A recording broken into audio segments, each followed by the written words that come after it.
Hi everyone, thanks for returning. Let's unravel another perplexing mystery, the case of Susan Reinert. Susan Reinert, affectionately known as Sue, was born in 1943 in the town of Ridgeway in northwestern Pennsylvania. Her father, William Gallagher, worked as a newspaper sales manager, while her mother, Jane Gallagher, was a dedicated teacher.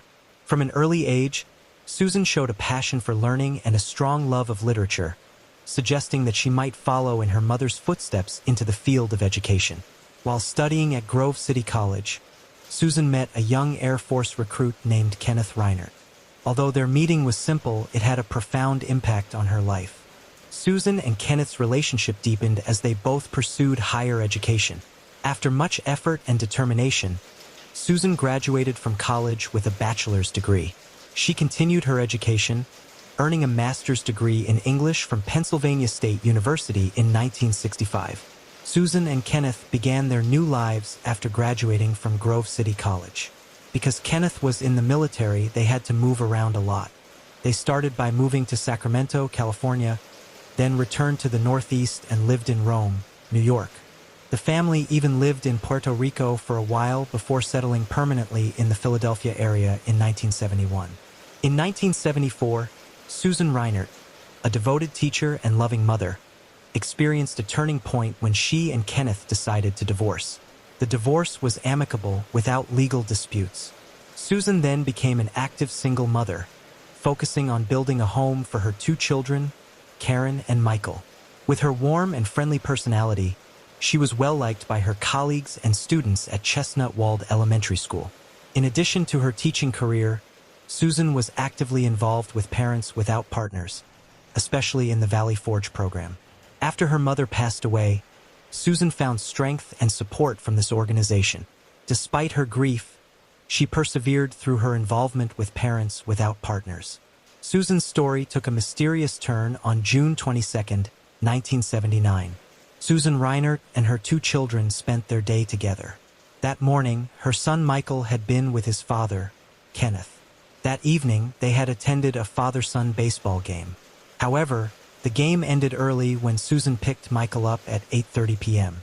That evening, Susan contacted her ex-husband's parents, Florence and John Reinert. Despite their divorce, she had maintained a good relationship with them.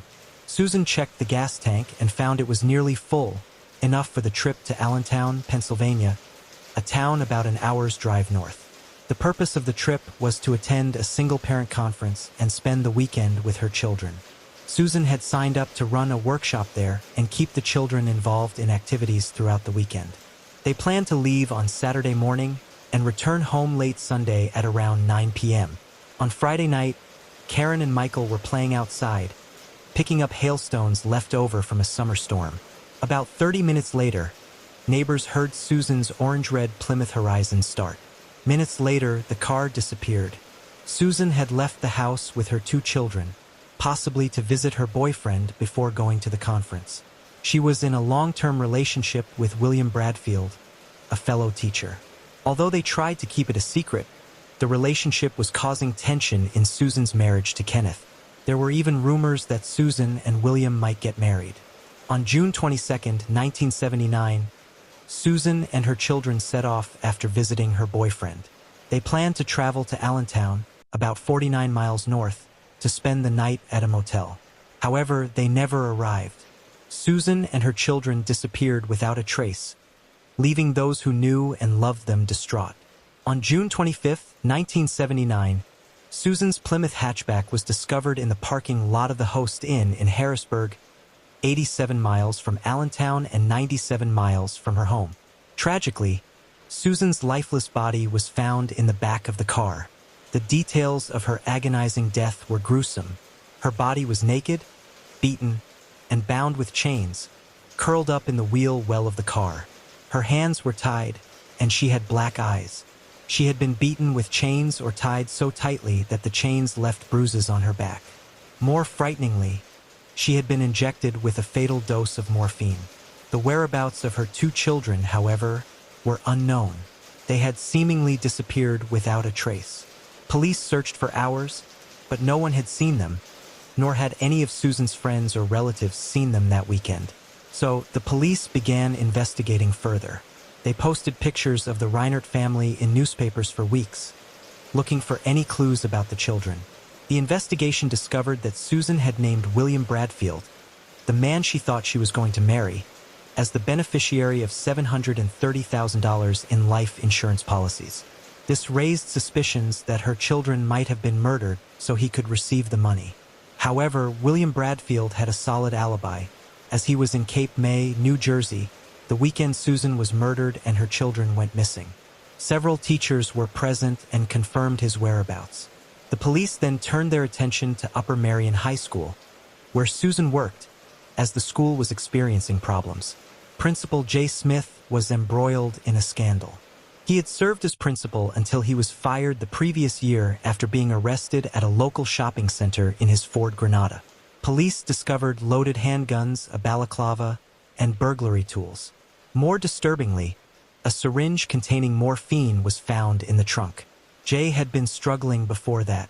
His wife, Stephanie Smith, was diagnosed with malignant cancer and died in August 1979 after several hospitalizations.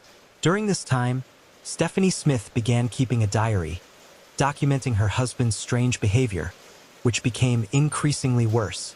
Jay became involved in intimate groups and changed sexual partners, which Stephanie Smith did not approve of, and this seemed to lead to even more disturbing behavior. In September 1977, Stephanie Huntsberger, the adult daughter of the couple, moved in with her parents along with her husband, Edward Huntsberger. They settled into the Smiths' home in King of Prussia, Pennsylvania, that fall. Stephanie Smith was battling cancer, which caused turmoil in the family and seemed to increase tensions among them. Edward and Stephanie Huntsberger, Jay's daughter and son-in-law, were struggling with heroin addiction and had difficulty finding and keeping jobs before deciding to move back in with their families. Moving in with their parents was a desperate attempt to escape drugs. In early 1978, Jay Smith's daughter and son-in-law, Stephanie Huntsberger and Edward, mysteriously disappeared. They had moved in with Jay Smith and his wife just a few months earlier. They were last seen in February 1978, when they visited Edward's parents in North Wales, Pennsylvania. When they left, they promised to return soon, but then they disappeared.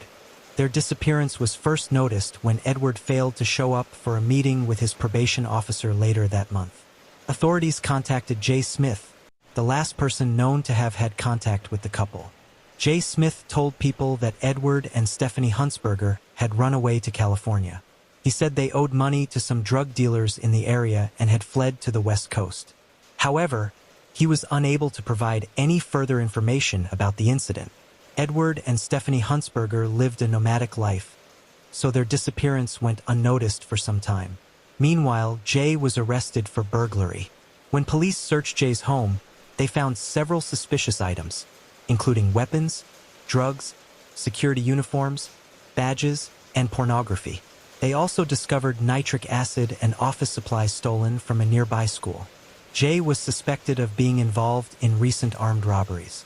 During the burglary trial, Jay's friend William testified that they were on vacation when the robberies occurred. However, the jury did not believe this testimony.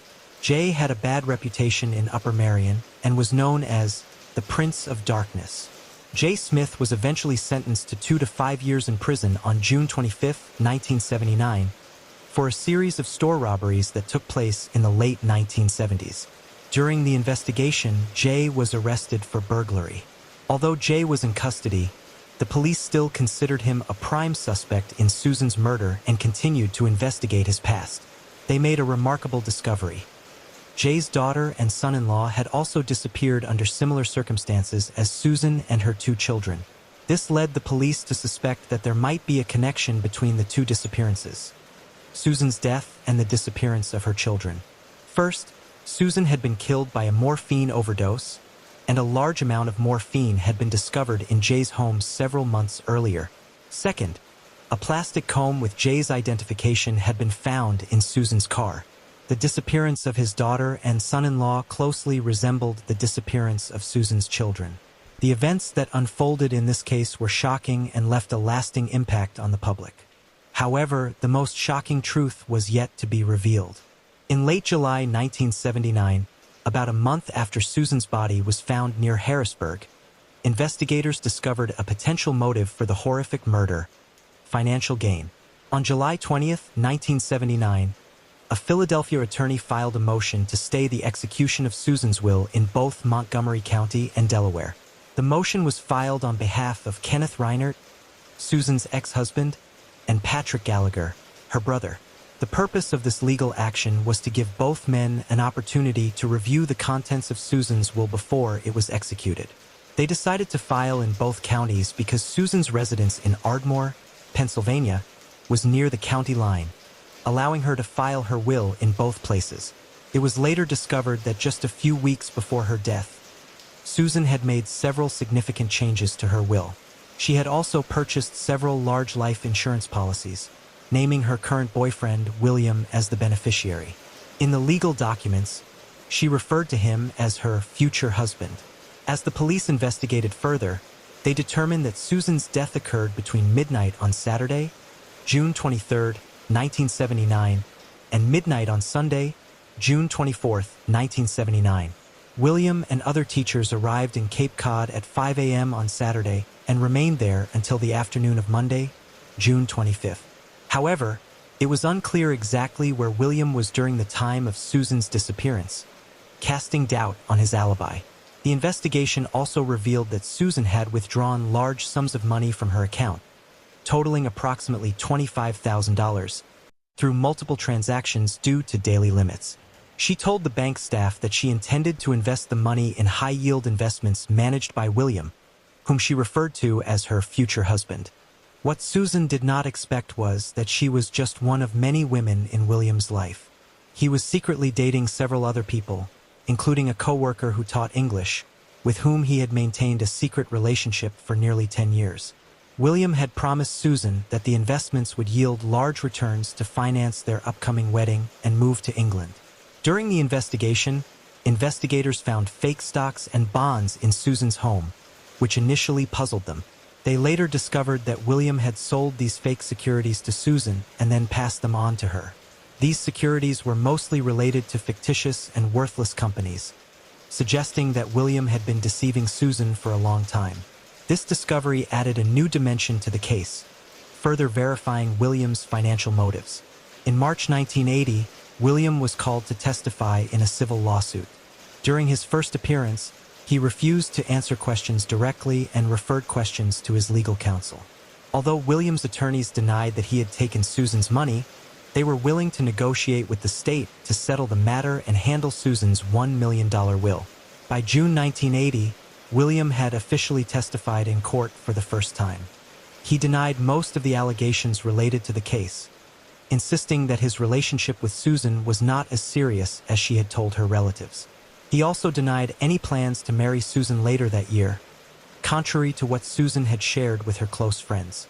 William made unsubstantiated allegations about Susan's relationship with Jay Smith, the former principal of Upper Marion High School.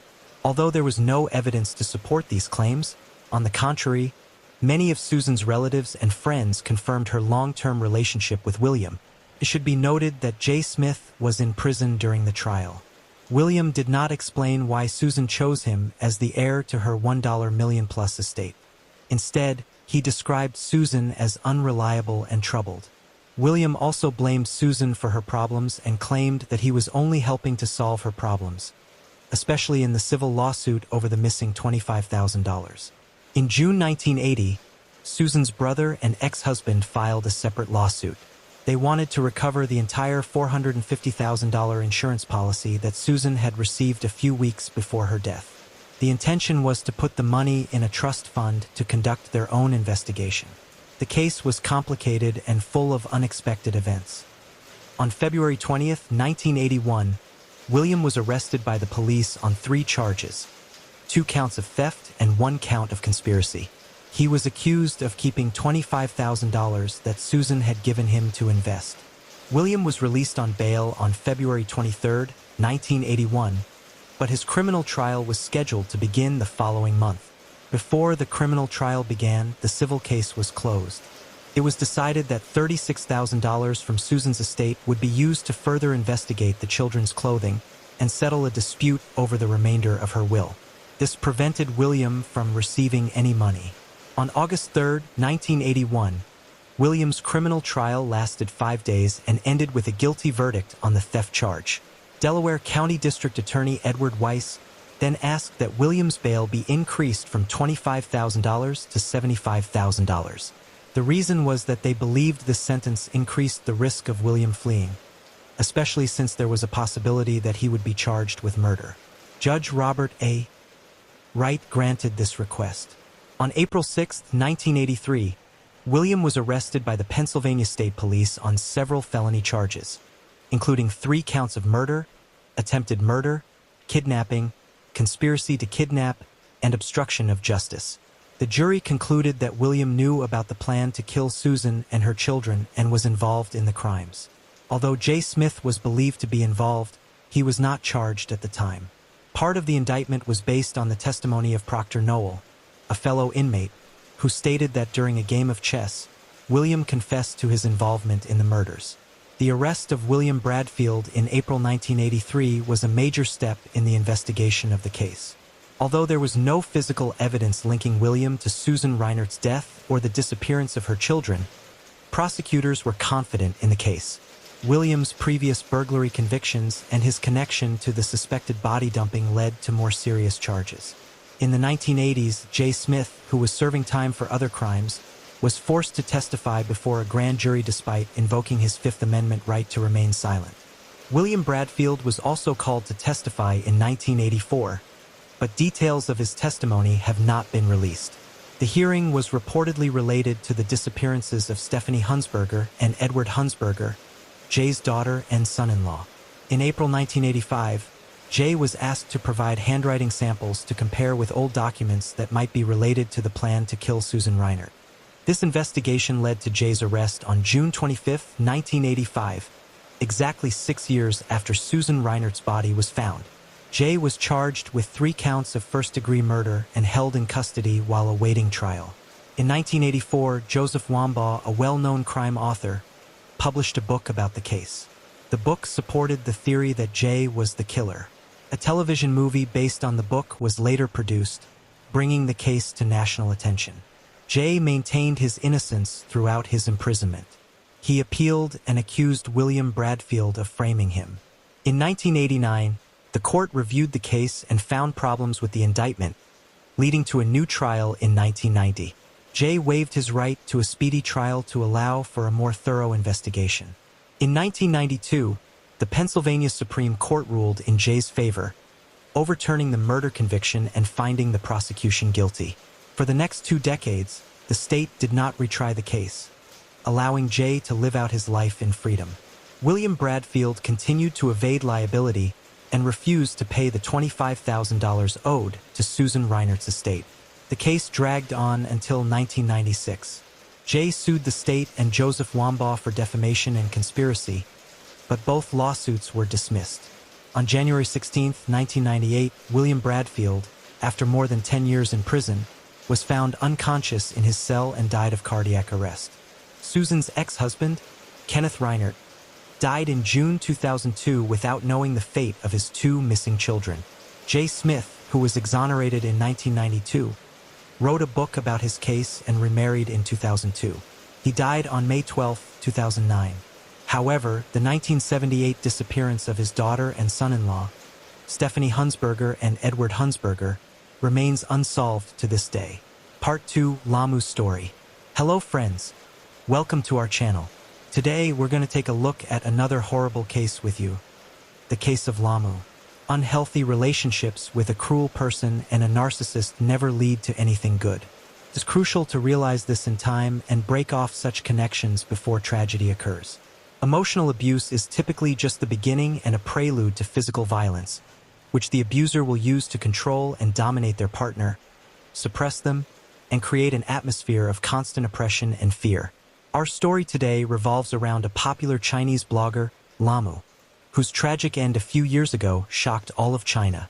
Lamu, a simple girl from a poor family, captivated a large audience with her kindness, sincerity, and boundless love for nature, and met a horrific end at the hands of her once-loved partner. The most chilling part of this incident is that the assault on her was broadcast live, and thousands of followers could only watch helplessly. Lamu was born in 1990 in Yawa Tibetan and Chang Autonomous Prefecture, Sichuan Province, China. She was the youngest of 3 children in a very poor family that barely made ends meet.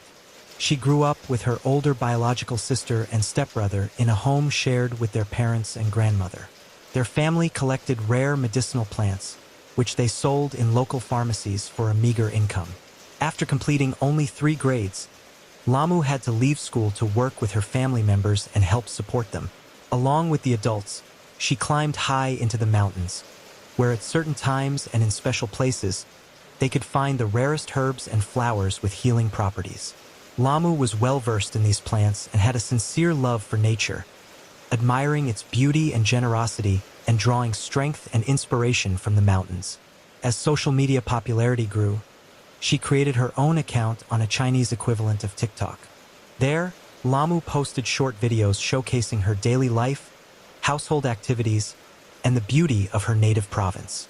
She called herself a mountain girl and had a deep affection for her work. Unlike many bloggers, she was not chasing fame. Fame found her. Her audience adored Lamu for her smile, purity, and almost childlike spontaneity. She never prepared content in advance, speaking her mind and feelings and sometimes singing folk songs while showcasing the mountain landscapes. Lamu never used makeup or filters. Her hands and feet bore calluses, scratches, and scars, visibly evidencing the hard and long labor behind them. Gradually, Lamu's subscriber account grew, and not only locals but also tourists visiting the area began to recognize her. They referred to the blogger as that sweet mountain girl, offered warm words, expressed gratitude for her work, and asked for photos. Lamu was not proud of her fame, but she was delighted that her activities resonated with the audience and brought joy to others. In her youth, Lamu constantly went to the mountains with her parents and older sister, but as her sister grew up, got married, and moved to another province, and her parents, due to age, could no longer climb high or for long, Lamu took on all the work herself. She detailed to her followers the flora of the local area, explaining which specific flowers and herbs had what properties, how to collect them, and how to use them as food without accidentally harming the body. During certain seasons, Lamu could spend several weeks alone in the mountains gathering medicinal plants. She showed how she set up camps for the night, cooked her meals over a campfire, shared local legends and beliefs, and returned with a large and heavy backpack that seemed to weigh more than she did. But this strong, brave, and hardworking beauty never elicited pity, because she glowed with happiness when engaging in her beloved activities in the mountains. Despite returning tired, worn out, and with bloody calluses, and despite never complaining about her tough fate and hard daily labor, Lamu long avoided one topic. She did not discuss her personal life because she suffered for many years at the hands of her abusive husband, Tong Li, enduring beatings and humiliations. But she tried not to show that she was deeply unhappy. Tong Li was also a native of Sichuan Province, born in 1990 into a simple and quite modest family. His parents adored their youngest son, indulging him from an early age, always striving to spoil and please him. At the age of 12, he quit school and started working as a courier, delivering groceries to local stores. He earned little but kept all the money to himself, not helping his family at all. Even then, the teenager began to show signs of greed, avarice, and narcissism. He believed the world revolved around him, that others owed him, but he owed nothing to anyone. Desperate to become wealthy, he was willing to do anything, even break the law, and that's precisely what happened.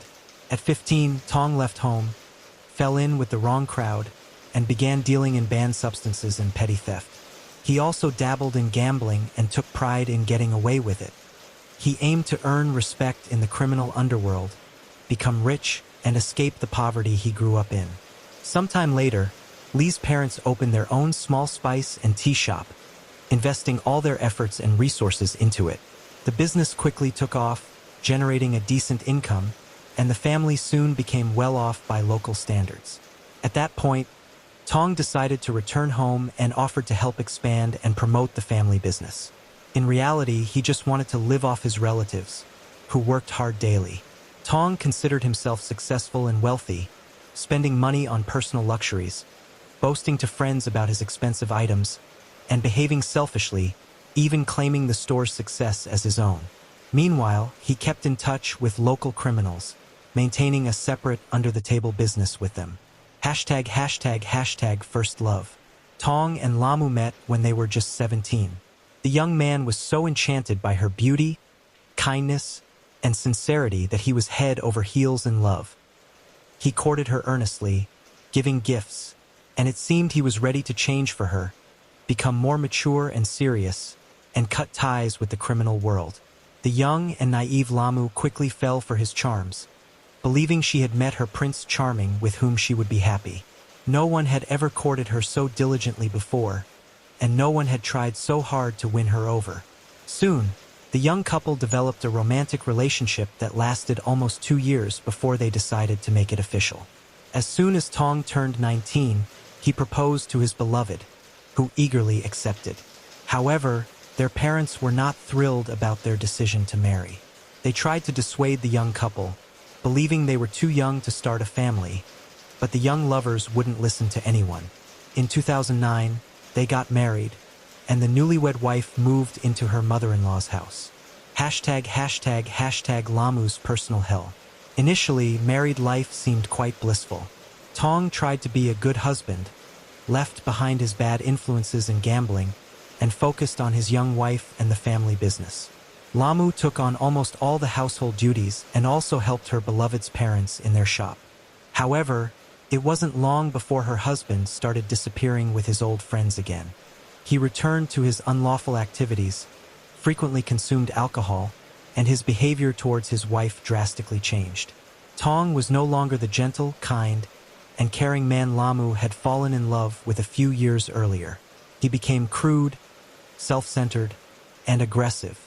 He took a portion of the store's earnings from a business where all the family members worked except for him, claiming it as his share, and spent all the money on his own needs, entertainments, and pleasures.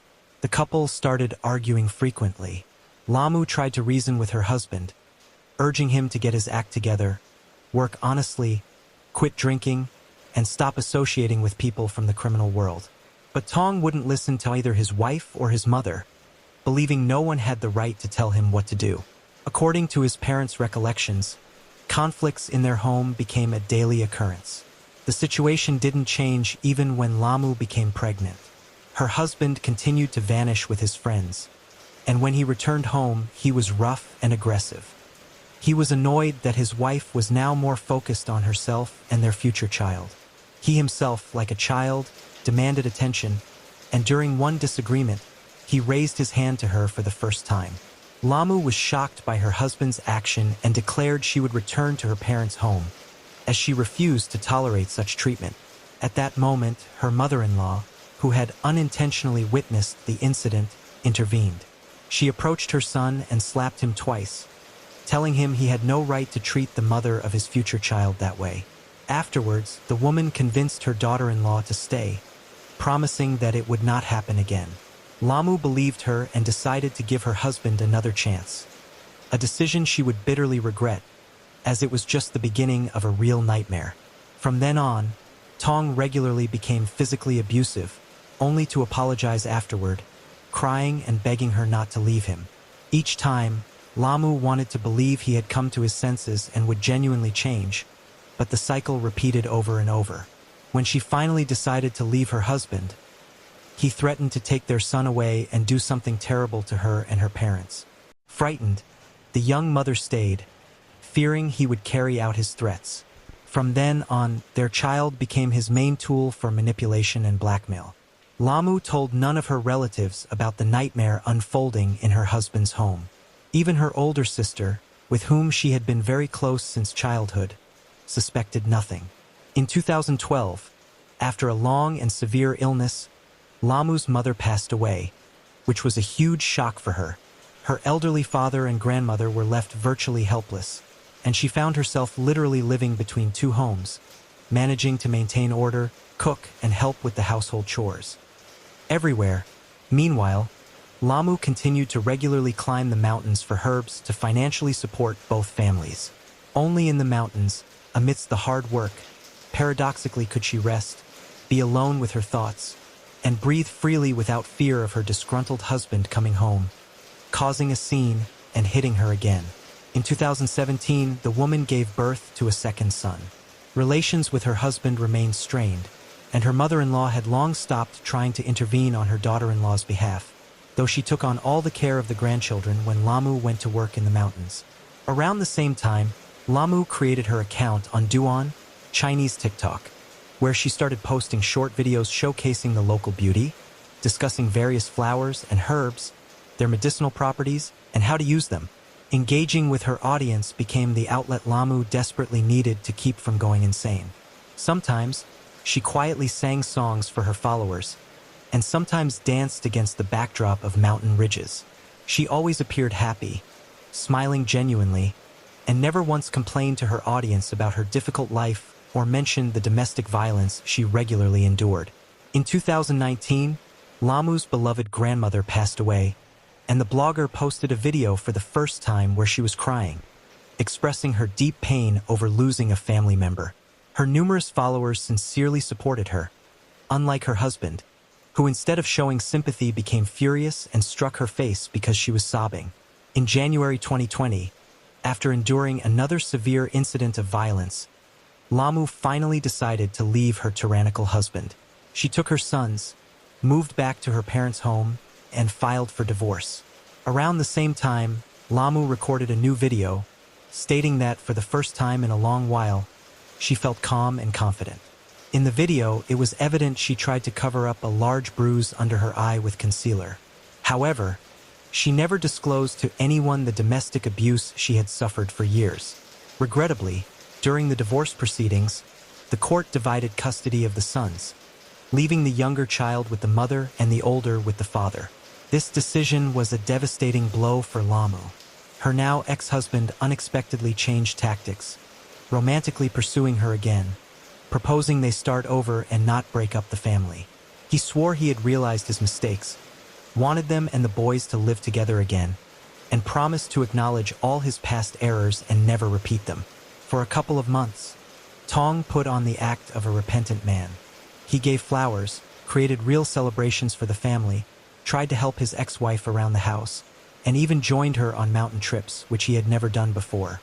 Lamu's heart softened, and she believed that he had genuinely changed. By the end of March, the couple remarried. As you might guess, the fairy tale ended as soon as Lamu returned to her husband's house. Tong reverted to being cruel, mean, and selfish, and within 2 weeks of remarrying, he brutally attacked his wife, nearly beating her to death. When Lamu interacted with her followers, he snatched the phone from her hands and hurled it against the wall, shattering it. Then he began to beat her with his fists and feet, giving her no chance to escape. Battered and barefoot, Lamu fled the house and immediately went to the police, seeking protection. But they only took her statement and advised her to try to resolve the family conflict on her own. After that, Lamu decided to hide from her husband in another village to avoid endangering her relatives. Enraged, her husband was ready to end the life of his runaway wife, but did not know where to find her. He assumed she might have gone to her sister's house.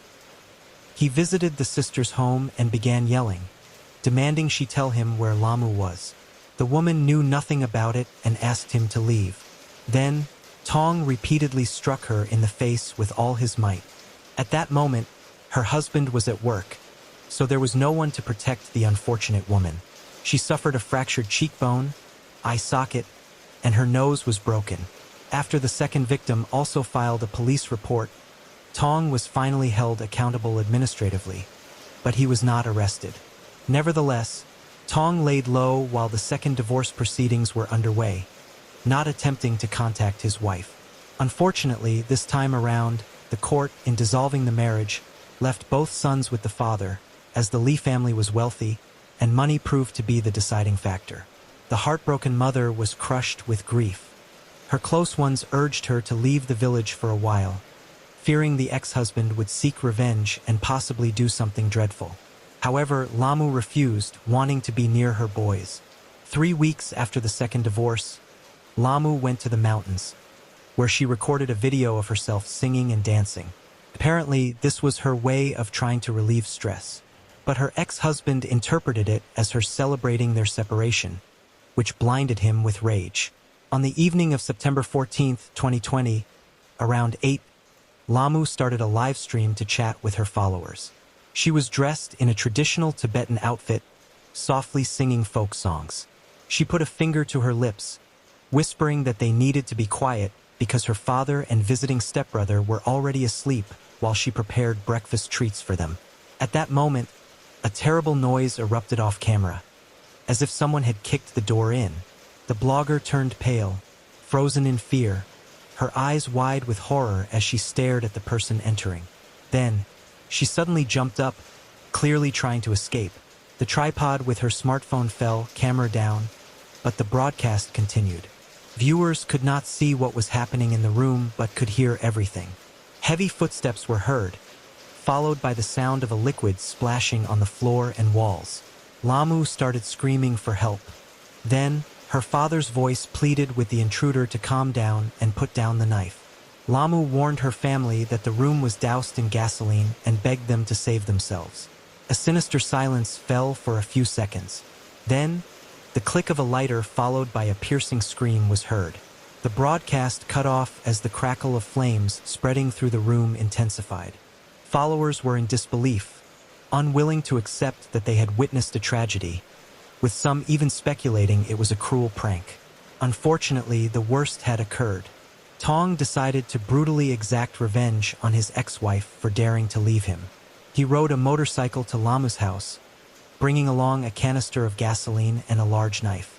Through the windows, he saw his ex-wife in the kitchen on the ground floor and kicked the door leading to the room. Tong caught Lamu off guard. She barely understood what was happening before she tried to flee, but he prevented her from escaping. Tong doused Lamu with fuel and wounded her with the knife before setting the house on fire. At that moment, her father and brother ran outside, shouting for neighbors to help, but they did not understand what was happening or the seriousness of the situation. As the flames erupted, her relatives rushed back into the house, but the old wooden beams, burning like torches, collapsed, blocking the entrance. It took firefighters about 2 hours to extinguish the fire. When they entered, they found Lamu in the room, her skin charred black and in places literally melted and stuck to the floor. Incredibly, Lamu was still breathing, with a faint pulse detectable. She was immediately rushed to the hospital, where doctors were horrified by her condition. Over 90% of her body surface was burned, and her lungs had nearly cooked from the heated air and smoke. But she desperately continued to fight for her life. She was in a deep coma, and her condition was deemed critical. Nevertheless, the city's burn center was prepared to help, but the treatment cost was a staggering $1,000,000, a sum her family could not afford after losing everything in the fire. Then, Lamu's father decided to seek help from her followers. He wrote a letter explaining that her ex-husband had attacked her, attempting to end her life, but she had survived, and doctors held out a slim hope. However, the family simply didn't have the funds for her medical treatment. The letter was posted on her social account, along with a plea from her sister to all compassionate people to help Lamu, providing an account number for donations. The necessary funds for treatment were raised within an hour of the post, and people continued to send money. Lamu was transferred to the burn center, where she received the needed care. Her condition was stabilized, and at one point it even seemed she might recover. However, tragically, after 2 weeks of fighting for her life, her heart could not endure any longer, and she passed away without regaining consciousness. She was only 30 years old. At the trial, Tong's mother desperately defended her son, who had inflicted such cruelty, claiming that he did it out of intense love for his ex-wife and stress from their divorce. Nevertheless, the verdict was severe and just. The court found Lee guilty of deliberate, cruel deprivation of life and sentenced him to death, additionally mandating his family to compensate Lamu's relatives for the property loss due to the house fire. Tong attempted to appeal the verdict several times through motions, but the decision remained unchanged. In July 2022, the sentence was carried out. Tong Li was executed. That same year, 2 years after the tragic event that ended a young woman's life, her relatives rebuilt the house on the site of the burned one and were able to move back in. On the ground floor, her sister set up a small memorial altar with photographs of Lamo. The court left the orphaned boys in the custody of their paternal grandparents. The Li family remained one of the wealthiest in the village, and the judges believed they could provide the children with better living conditions. They first met at a studio in Los Angeles during the casting for a culinary show that the young woman wanted to participate in, and they instantly clicked. Joseph was nearly 7 years older than Christy, had been married before, but was in the process of divorcing at the time they met. He was utterly charmed by the beauty and charisma of this delightful blonde, and he began to court her. The young woman was not averse to his attention, and soon they began a romantic relationship. Joseph shared and supported the ideas of his beloved, and together they began to work on the project of their own farm. Soon after, the couple decided to leave Los Angeles and moved from sunny California to North Carolina. They sold Christie's quite successful and well-established catering business. Joseph sold his house in Hollywood, and they invested all the proceeds in buying a large piece of land in the town of Leicester. The couple acquired a spacious and cozy house, as well as a nearly 1-acre plot of land, to realize their dream. The man continued working with TV channels but now did so remotely. Meanwhile, the woman focused on developing her personal blog about nutrition and a healthy lifestyle. They were seen as an ideal couple, with a relationship built on love and harmony. The couple eventually decided to formalize their relationship. In August 2014, they celebrated their union with a grand wedding attended by several hundred guests. The event was graced by relatives, friends, colleagues, neighbors, and even some fans of the famous couple. They were genuinely happy and had many plans for their future together. 3 months after their wedding, they received the news that they were going to be parents for the first time. Their joy knew no bounds. During a routine ultrasound examination after the new year, the doctor revealed that they were expecting a daughter. A few days later, during a phone conversation with her mother, Christy mentioned that they had chosen the name Skyla for their first child. The pregnancy was progressing smoothly, and everything seemed perfect. However, their happiness was tragically cut short by the sudden disappearance of the couple. Christy, who was 5 months pregnant and actively preparing for the arrival of their baby, would frequently call her parents, who lived in another state, to share updates on her well-being and chat with her mother for long periods. On March 13, 2015, Christy's mother couldn't reach her daughter but initially didn't think much of it. The same situation occurred the next day, with calls going unanswered. Both Christy and Joseph's phones were eventually turned off by March 15th, leaving her mother concerned. As she lived in another state and couldn't quickly check on her children's well-being, Christy's mother contacted a close friend of her daughter named Cecily, who lived nearby and could go to their home to check on them. When Cecily arrived at the Codd residence, she observed both spouses' cars parked there. However, the front door was locked, and despite her attempts to get their attention, no one answered. Their phones had been switched off for 3 days, adding to the concern. Peering through a window, she spotted their cherished dogs left alone inside the house, which was unusual. Upon circling the property, she noticed the back door lock had been forcefully tampered with, suggesting a break-in. Cecily immediately contacted Christy's mother, who promptly alerted the authorities. The police confirmed signs of forced entry through the back door and found the interior in disarray, indicating a search had taken place. Valuables were missing, such as a jewelry box and a breached safe in the couple's bedroom. Despite the chaos, there were no signs of a struggle or bloodshed, indicating a non-violent disappearance. The culprit seemed careful, leaving no identifiable traces behind. While family members hoped for the couple's safe return, veteran officers held a less optimistic view. The investigation hit a roadblock early on with few leads. The missing couple had no known adversaries, making it difficult to piece together the events. Their phones were found at home, last active on March 12th, receiving only incoming calls after that day. Subsequently, the police interviewed neighbors in search of any unusual occurrences. One neighbor reported seeing a local resident dumping a large parcel into a trash can near the Codd's home on March 15th. He didn't think much of what happened in the morning, but when he heard about the disappearance of the couple, he thought the information could be helpful for the investigation. Unfortunately, checking the bins was no longer an option, as the trash had already been taken to the dump the day before. Any potential evidence would now have to be searched for there. However, the police wanted to talk to the person who got rid of the strange bundle first. The person turned out to be a 36-year-old man named Robert Jason Owens. He lived on the same street and was well known to the couple, even considered a close family friend. Robert, who worked as a handyman, had helped Christy and Joseph when they first moved into their new house. They became friends, and they even invited their new friend and neighbor to their wedding. Although at first nothing seemed suspicious, some locals described Owens as odd and unpredictable. On March 16th, Robert was asked to come to the police station for questioning. Initially, he denied any involvement in the couple's disappearance and claimed to know nothing about the bundle mentioned earlier. At that point, there wasn't much evidence to charge him with, except for an unverified claim from another neighbor. However, things took a sudden turn that evening after investigators discovered the same strange bundle at the landfill. Inside were items from the missing couple's home, with Robert's fingerprints and DNA found on partially burned clothing belonging to Christy and Joseph, a blanket, and a throw stained with blood from their home.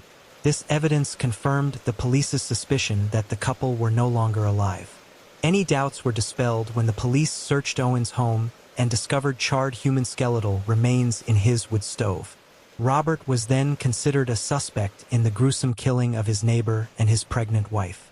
Despite his denials and conflicting statements, he eventually confessed after several hours. His admissions were truly shocking. He admitted to committing a double fatal incident but insisted it was accidental. One evening on March 12th, he went to his friend's house. He swerved off the road to avoid hitting an object and got stuck in the mud. He then went to the couple's house and asked for help pushing his car out. They agreed. While they were pushing, Robert accidentally hit the gas instead of the brake, running over the couple. Afraid of being accused of their deaths, he didn't call the police. Instead, he covered it up. He broke into their house, took blankets to move their bodies, then dismembered them in his bathroom using a saw and a small axe. He threw their bodies into a fire on his stove but kept their clothing, blankets, and footwear. He disposed of these in a trash bag and threw it away, thinking no one would find them in a landfill. He claimed he staged a burglary, but in reality, he had robbed his friend's home himself, stealing money and valuables, which he pawned the next day. The police found blood-stained tools in his house, as well as skin and bone fragments. He didn't bother to hide them, thinking he wouldn't be connected to the crime. Forensic analysis confirmed that bone fragments found in Owen's stove belonged to the missing couple. Law enforcement then decided to delve deeper into Robert's background. It turned out Robert was unmarried, with no children. He barely maintained any contact with relatives. Previously living in Asheville, North Carolina, until 2000, he bought land in Leicester and later built a house there. In fact, it turned out he was linked to an unresolved crime from 15 years earlier that occurred in Asheville as well. In the year 2000, Robert's close friend Zeb Quinn, who was just 18 at the time, mysteriously disappeared. Robert and Zeb had known each other since school, living nearby and maintaining a strong friendship. Zeb was undergoing military training while also working part-time at Walmart. On January 2, 2000, after finishing his shift, Quinn met with Robert to plan a trip to Leicester to buy a new car. However, he never returned home. A few days later, his Mazda Protege was discovered in another part of town. The car was parked with its headlights on, and intriguingly, a heart was drawn on the window using red lipstick. The owner of the car was never found. The vehicle also had noticeable damage and scratches, with traces of paint from another vehicle. The last person to see Zeb was Robert. Incidentally, Robert's car also exhibited damage. It turned out that the scratches contained paint particles from Zeb's car. Robert recounted an unusual and implausible story. Shortly after they headed towards Leicester, Zeb signaled him to stop abruptly. Zeb claimed he had received a message on his pager and urgently needed to use a payphone. After asking Robert to wait, he drove off to a nearby gas station but returned 10 minutes later, looking frantic. He then said their plans had changed and drove off in an unknown direction, accidentally hitting his friend's car in the process. It was also revealed that Zeb had a romantic relationship with a woman named Misty Taylor, whose former boyfriend, Wesley Smith, had threatened him if he did not stop seeing Misty. Taylor, Smith, and Owens were questioned about the case. However, due to insufficient evidence, all three were released. Additionally, Misty and Wesley had alibis, which did not apply to Robert. Zeb had a significant amount of money and his pager in his vehicle, but they disappeared. It's unknown what message he received on his pager, if any. The investigation suggested there might not have been a message. A strange incident occurred when someone called Walmart, claiming to be Zeb the day after he went missing, saying he was sick and wouldn't be coming to work. However, the colleague who answered found the voice unfamiliar. The call was traced to a Volvo plant where Robert worked. Owens later admitted to making the call at a friend's request. No new evidence or witnesses have emerged, leaving Zeb Quinn still missing 15 years later. Owens was interrogated again and suspected of involvement in Zeb's disappearance. In June 2015, the case was reopened, revealing unexpected details. Although Robert stuck to his original story, a thorough search of his property uncovered a detached concrete slab with a walled-off cavity containing charred human bone fragments. Unfortunately, the remains were too damaged for DNA analysis to confirm if they were Quinn's. During an interview with a neighbor, more surprising details emerged. An elderly man living nearby recalled an event from January 2000, when young Owens had just bought the land and started building his house. One evening, Owens ignited a fire that produced a strange, sickly sweet odor. The neighbor confronted him because the wind was carrying the smell towards him, almost making him ill. Soon after, Owens covered the fire pit with concrete, claiming he intended to construct a small fountain there, a plan he never carried out. The neighbor had forgotten about the foul-smelling fire until 15 years later, when the police showed up at the property. Owens eventually admitted to being involved in a crime and shared a completely different account. According to him, Zeb was murdered by his uncle, Walter Owens, who had been hired by Wesley Smith to get rid of Misty's new boyfriend, whom Smith still loved. Robert stated he was unaware of this scheme at the time. His uncle had asked him to lure Zeb to a secluded location. Upon reaching a wooded area on the road to La, Walter instructed them to halt their car and signal Quinn to do the same. Once Quinn stepped out of his vehicle, Walter shot him quietly and then instructed Robert to assist in dismembering and packaging the body. The remains were incinerated on Robert's property that same night and encased in concrete. As Walter Owens had passed away several years before his nephew's confession, interrogating him was no longer an option. Despite Robert's gruesome revelation, no evidence was discovered at the alleged crime scene, making the account appear highly implausible. Details concerning legal proceedings, a plea agreement, and final judgments remain unclear, but are crucial for achieving true justice in this distressing case. Robert initially faced serious charges, including first-degree double murder, murder of an unborn child, dismemberment, concealment of evidence, burglary, and robbery, which could have resulted in the death penalty. However, it was later revealed that he had long struggled with depression and mental disorders, necessitating strong medication. His lawyer used this information to argue an insanity defense, potentially leading to confinement in a psychiatric facility instead of prison. This outcome did not satisfy the prosecution or the victims' families. Simultaneously, an investigation into Quinn's case commenced, raising the possibility of the perpetrator evading punishment. In 2017, Robert agreed to a plea deal, confessing to the murder of the Codds in exchange for avoiding the death penalty. He was convicted of second-degree manslaughter, dismemberment and incineration of bodies, burglary, and robbery, receiving a 59-year prison sentence. In 2022, Owens struck another plea deal regarding Quinn's case, admitting complicity in the murder and aiding in concealing evidence. This admission led to an additional 12 years being added to his existing lengthy sentence. Following sentencing, The murderer asked for forgiveness from the victims' families, maintaining his innocence and attributing the crimes to an unfortunate accident and his mental health challenges. However, the families of Christy and Joseph Codd, as well as Quinn's relatives, remained unconvinced. They could not accept the notion of unintentional murder, believing that Robert had acted purposefully and selfishly in both cases. Here's the corrected script with proper punctuation, commas, and periods, while keeping the original English text intact. Hello friends, welcome to our channel. Today we're going to take a look at another horrible case with you, the case of Danilo Cavalcante. On July 3, 1989, a child was born in the municipality of Estio in the state of Maranhão, Brazil. The boy was given the common Portuguese name Danilo. This child experienced a tough upbringing. He wasn't spoon-fed or comforted with bedtime stories. No one took him by the hand to school when he reached school age. Instead, like many children in his impoverished neighborhood, he grew up on the streets. The environment for adults and children in Brazil's favelas is marked by oppressive poverty, low living standards, and high unemployment. All these factors contribute to a thriving street crime culture. When growing up in such conditions, amid dirt, poverty, and lack of basic human necessities, one's instincts for self-preservation kick in. People survive as best they can or choose to. Unfortunately, most often, someone who has known only violence from childhood may take the same violent path, since they know no other way. Our story today delves into horrific brutality and relentless obsession that can destroy lives. Such events unfolded recently in 2019.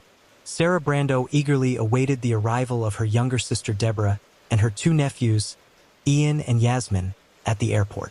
After a failed relationship with her children's father, Deborah, who was 30 at the time, driven by a genuine desire to provide a better life for her children, moved from Brazil to Pennsylvania to live with her sister. The family quickly adapted to their new environment, enjoying their cozy home and improved living standards. Deborah Brando and her sister Sarah were inseparable. They worked together at a cleaning service and often stayed connected via phone calls throughout the day. Their lives were quiet and happy as they embraced their newfound circumstances in another country. However, an unexpected acquaintance altered their destinies forever. In 2020, while spending a day off with her children at a park, Deborah met Danilo Cavalcante, a compatriot who was 31 years old at that time. A trusting relationship swiftly developed between them. Danilo was attentive and kind to both Deborah and her children. Deborah fell in love with her Brazilian neighbor, Danilo Cavalcante, and believed she had found a dependable partner. After several months into their relationship, they rented a small house together and began living as one cohesive family unit. After some time, Danilo, whose temperament was often hot and emotional, began to lose interest in the apparent perfection of their family life. As he grew closer to Deborah, his jealousy and obsession intensified. Mistrust without basis gradually transformed into a need for total control over the relationship. Frequent conflicts erupted between the couple, often culminating in violence. Danilo would drink heavily every night and return home as a completely different person, almost like an angered animal. He demanded complete submission and obedience from Deborah, punishing her severely in front of their children when she resisted. Despite her strength and efforts to defend herself and protect her children, the situation became untenable for Deborah. Unable to endure such treatment any longer, she moved back to her sister's home. After numerous threats from Danilo, Deborah sought protection by going to the police and subsequently obtaining an order of protection from the court that prohibited him from approaching her. Despite her attempts to distance herself from him, Danilo pursued her aggressively, often resorting to threats of violence if she even considered ending their relationship permanently. Fearing for her safety, Deborah decided to investigate Danilo's background. She reached out to acquaintances in Brazil through social media and unearthed startling information about his past life and his reasons for coming to the United States. To her shock, she discovered that Danilo was not who he had claimed to be. On November 5, 2017, in Brazil, Danilo had fatally wounded a 20-year-old student named Walter Jr. Moreira do Rigo by shooting him 5 times near a restaurant in Figueirópolis over something as trivial as a car repair debt. Investigation revealed that the two men were friends before this tragic incident occurred. Following the crime, Brazilian authorities issued an arrest warrant after granting the prosecutor's office's request for preventive detention. However, Danilo managed to leave Brazil through Brasilia International Airport due to procedural disagreements within the judicial system that delayed registering this decision in the National Warrant Registry. This discovery left Deborah stunned as she realized how much danger she was truly in by merely being associated with Danilo Cavalcante. It wasn't until 7 months after the crime that Cavalcante entered Puerto Rico illegally in June 2018. A warrant for his arrest was issued in Brazil. Upon entering Puerto Rico, Cavalcante obtained a fake ID and eventually settled in Chester County, Pennsylvania, where his sister lived. Upon discovering Danilo's true identity, Deborah issued an ultimatum: leave her alone, or she would reveal his identity. Unfortunately, this decision proved fatal. On the evening of April 18, 2021, Deborah was walking with her children outside her house. The children were playing catch-up while Deborah chatted quietly with an elderly neighbor when Danilo Cavalcante approached and pulled Deborah aside for a conversation. The neighbor looked on but did not intervene. The discussion initially appeared calm. However, at one moment, Cavalcante produced 2 knives and attacked her. Deborah fell to the ground as he stabbed her multiple times. Despite her children's pleas for him to stop hurting their mother, he continued in a frenzy, inflicting a total of 38 stab wounds. A neighbor witnessing this brutal act attempted to administer emergency aid and stop the bleeding while Deborah's daughter ran to get help and call emergency services. Deborah Brando was rushed to a hospital but succumbed to her injuries. Meanwhile, Danilo Cavalcante fled Pennsylvania to evade capture and remained on the run for several hours until apprehended by Virginia State Police. He was extradited back to Pennsylvania and placed under arrest pending trial. On August 16, 2023, in Chester County, Danilo Cavalcante's trial for first-degree murder commenced. The investigation revealed that Cavalcante had refused to accept the end of their relationship and had been intimidating Deborah through regular domestic violence since 2020. During the trial, Deborah's sobbing child testified, recounting repeatedly the terrifying events of that day. It took the jury only 15 minutes to convict Cavalcante guilty. He was sentenced to life imprisonment without parole. Following the verdict announcement, Cavalcante was transferred to Chester County Jail in Pocopson, where he awaited transfer to a federal prison. On August 31, 2023, around 9 a.m., an inmate managed to escape from Chester County Jail utilizing a chimney. He scaled the wall between 2 narrow hallways and ascended through the chimney to the roof, avoiding the barbed wire fences. He broke free. Surveillance footage captured him in the tight space between 2 walls in the exercise yard. He used his arms and legs to ascend upward, eventually running across the roof. From there, he climbed over the fence and pushed through the barbed wire to gain freedom. Prison officials were well aware of vulnerabilities identified after Igor Bolter's escape and believed they addressed them adequately. Officials thought that adding barbed wire after a similar escape attempt by an inmate named Igor Bolter just months earlier would prevent any jailbreaks.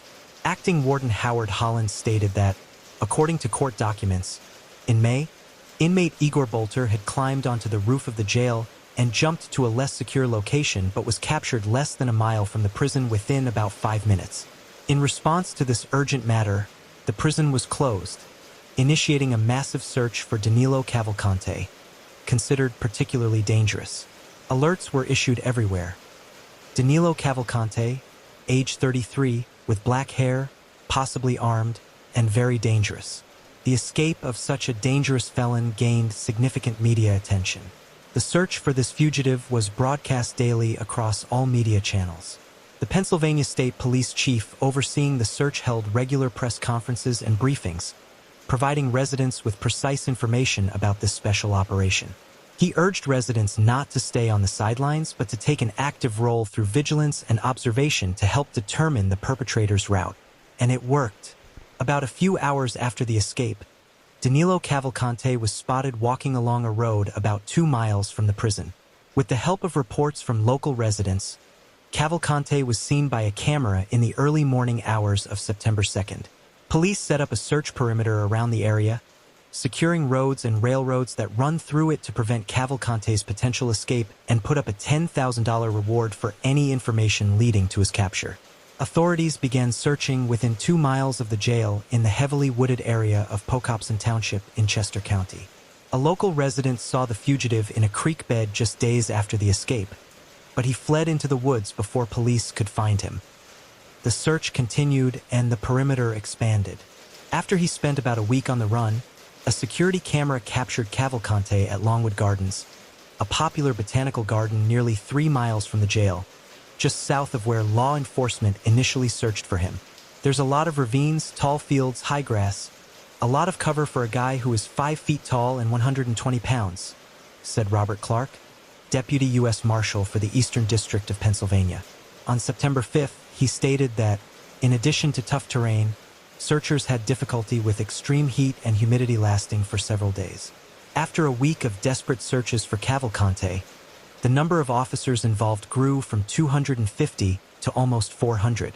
The search team was strengthened not only in numbers but also in equipment. Helicopters flying over began playing a recorded message from Cavalcante's Portuguese-speaking mother, begging him to surrender peacefully.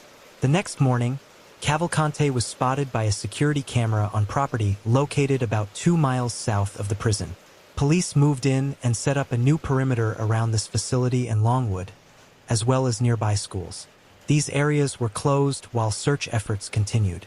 Police conducted an intensive search over several days until eventually, Longwood Gardens briefly reopened with limited access before being forced to evacuate and close again following another sighting of Cavalcante. On September 7th, law enforcement doubled the reward for information leading to his capture from $10,000 to $20,000. After nearly a week of searching, tension was palpable. Locals knew a man convicted of murder was on the loose, yet authorities had not disclosed how Cavalcante escaped from prison in Chester County. Philadelphia residents were instructed by police to lock all doors and windows, secure vehicles, and stay indoors.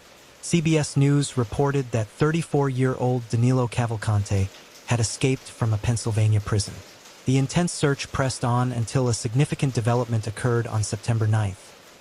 Cavalcante somehow managed to breach the search perimeter in Longwood Gardens.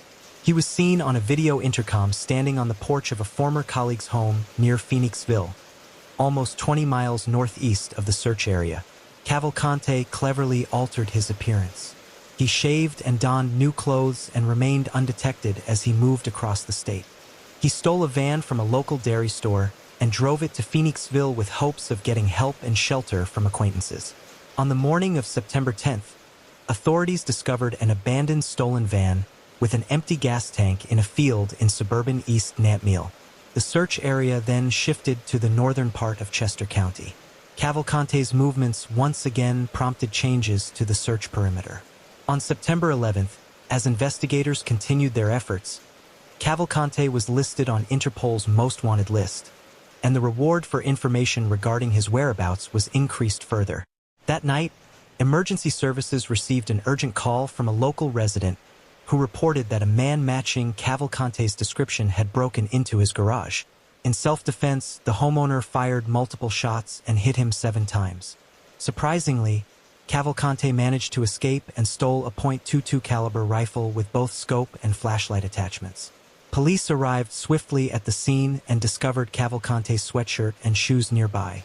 Once they confirmed his identity and recognized that this dangerous felon was now armed, local authorities urged residents in South Coventry to lock all doors and windows, secure vehicles, and stay indoors whenever possible. This fugitive remained particularly dangerous, and his escape had deeply concerned area residents. Several school districts even canceled classes as precautionary measures to ensure safety. On the day after Cavalcante was seen on surveillance video, police expanded the search and urged residents to keep their doors locked. A new search perimeter was set up in South Coventry Township, which was tighter than before because authorities believed Cavalcante was now surrounded. The search continued throughout September 12th. Around 1 a.m. on September 13th, an aircraft with thermal imaging technology spotted Cavalcante in the woods. However, due to bad weather, the police had to wait until sunrise to approach, as the surveillance plane could not operate safely. The significant breakthrough occurred in the early morning hours of September 13th, when authorities found out that a security alarm went off just after midnight within the final search perimeter. According to Bivens, an officer of illicit drug enforcement, the aircraft using thermal imaging technology detected a heat signal around 1 a.m. shortly after the alarm was triggered. Ron Johnson, a retired Missouri State Highway Patrol captain, mentioned that technology played a major role in this operation. He said law enforcement faced many challenges for a long time but managed to pick up the heat signature from a DEA spy plane just in time. At around 8 a.m. on September 13th, police found Cable County asleep with the rifle he had stolen from his home 2 nights earlier. Danilo Cavalcante, a dangerous criminal, tried to escape by crawling into thick undergrowth. However, a police dog named Yoda subdued him by biting his head and holding him until police arrived. Lieutenant Colonel George Bivens stated at a news conference that Yoda caused Cavalcante minor head injuries during his capture. Cavalcante was questioned by the police immediately after his capture. He revealed that he survived on watermelons and creek water and traveled only at night. He even admitted he almost got caught by an officer while hiding. At one point, his plan was to steal a car and travel to Canada. Since returning to prison, Cavalcante has been charged with multiple crimes related to his escape, including burglary, trespassing, and theft. Following his capture, local and state officials, including Pennsylvania Governor Josh Shapiro, expressed gratitude to all law enforcement officers who assisted in the search for high-risk felon Danilo Cavalcante. Chief George Bivens, who led the search, discussed the multitude of challenges that law enforcement officers faced during the operation to locate Cavalcante. He highlighted the intense heat and thunderstorms that occurred in the area during the search. Additionally, he noted that each of the search perimeters was established in heavily wooded areas. The search team was composed of approximately 500 law enforcement officers, including Pennsylvania State Police, FBI at F, and U.S. Marshals, who thoroughly searched the area around the escape scene. In the wake of Cavalcante's escape, police set up a perimeter spanning several miles in each direction. The Chester County Jail Board, responsible for overseeing the jail, faced heavy criticism from local residents for their failure to prevent Cavalcante's escape. Residents pointed out that the jail had previously been given an opportunity to implement necessary security improvements after Igor Ball's attempted escape on May 19th. Those enhancements could have potentially prevented Cavalcante's escape, since he used the same method as Ball did. Following this incident, the prison has already terminated the prison guard who was on duty during Cavalcante's September 7th escape. Prison officials stated that this guard had a chance to spot Cavalcante during his breakout in response to public concern. And days after capturing the fugitive, Chester County Jail announced they had installed a tin roof over the area where Cavalcante scaled 2 walls to access and eventually escape from the facility. Alongside this measure, various other security enhancements and improvements were also implemented. Clearly, there are questions that Chester County officials will need to address regarding how the suspect managed to escape, especially considering this prison's history, said Pennsylvania Governor Josh Shapiro. He emphasized how crucial communication and cooperation among all law enforcement agencies and local residents were during this extensive search effort. Thanks to these combined efforts, Danilo will now never go free again. Hello friends, welcome to our channel. Today we're going to take a look at another horrible case with you, the case of Ricky N.E. After 28 years, DNA from the clothes worn by 6-year-old Ricky N.E. on the day of his tragic death matched with James Watson, who was a teenager at the time and had managed to evade justice for so long, despite his mother's harsh way of Raising her children, she seemed burdened with remorse and guilt for her actions, driving her to seek justice for her son's murder. Ricky's sisters were also determined to unravel the mystery and bring the killer to justice. But what truly happened in the household where Ricky and his sisters were raised, and what events occurred on the day of Ricky's murder, allowing the perpetrator to escape the law's grasp for so long. Ricky Lee Harvey also. Noah Ricky Neve was born on March 4th, 1988 in the city of Peterborough, located in the county of Cambridge, in England, to Trevor Harvey and Ruth and Greg. Ruth's life had been marked by turmoil from an early age, with her being placed in foster care at the mere age of 2. Her younger brother, who was born blind at the tender age of 1, had already been placed in foster care. She endured a challenging journey through various foster homes before returning to her parents' care, forever changed by the abuse and insults she suffered while she was under foster care. Her empathy and affection dwindled with time, which was an observation made and reported by her mother to the authorities, a struggle that the mother had been dealing with, too, for quite some time. Tragedy struck again when Ruth's parents took their own lives as a suicide pact, later on leaving her to face the world alone once again. At 16, she met Trevor Harvey, settled in Cambridge, and gave birth to their first child, Rebecca Maria Harvey. In 1986, they had their second child, Ricky.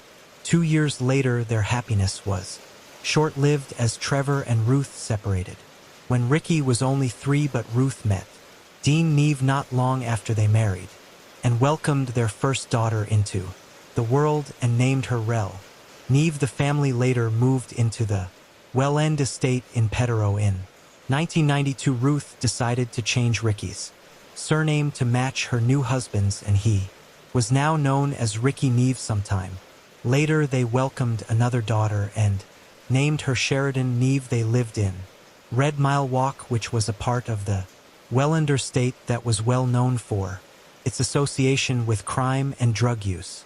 Unfortunately, the family's new home was riddled with challenges, as Dean Neve was a notorious drug dealer and Ruth had succumbed to addiction. She would even spend a lot on drugs, to a point of neglecting her children's basic needs. Ricky and his sisters often wandered the estate without proper care, food or clothing, drawing concern from neighbors who bravely reported the situation to social services. Ricky was the one who took care of his siblings when they were starved, as he would nick something from the shops and bring it to feed his siblings.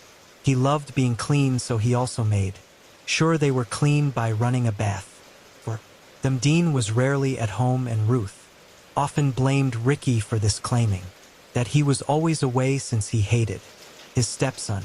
This made her start hating Ricky, as she would write to Dean during his prison stints how she had hurt him by punching him and burning him with matches, and how she even wanted to kill him. She hated him more, as she claimed that he would always laugh at her. The neighbors, often seeing the children outside, had no idea what really happened in that house. Ruth tormented and degraded the innocent children, frequently burning them with cigarettes and hurling insults at them.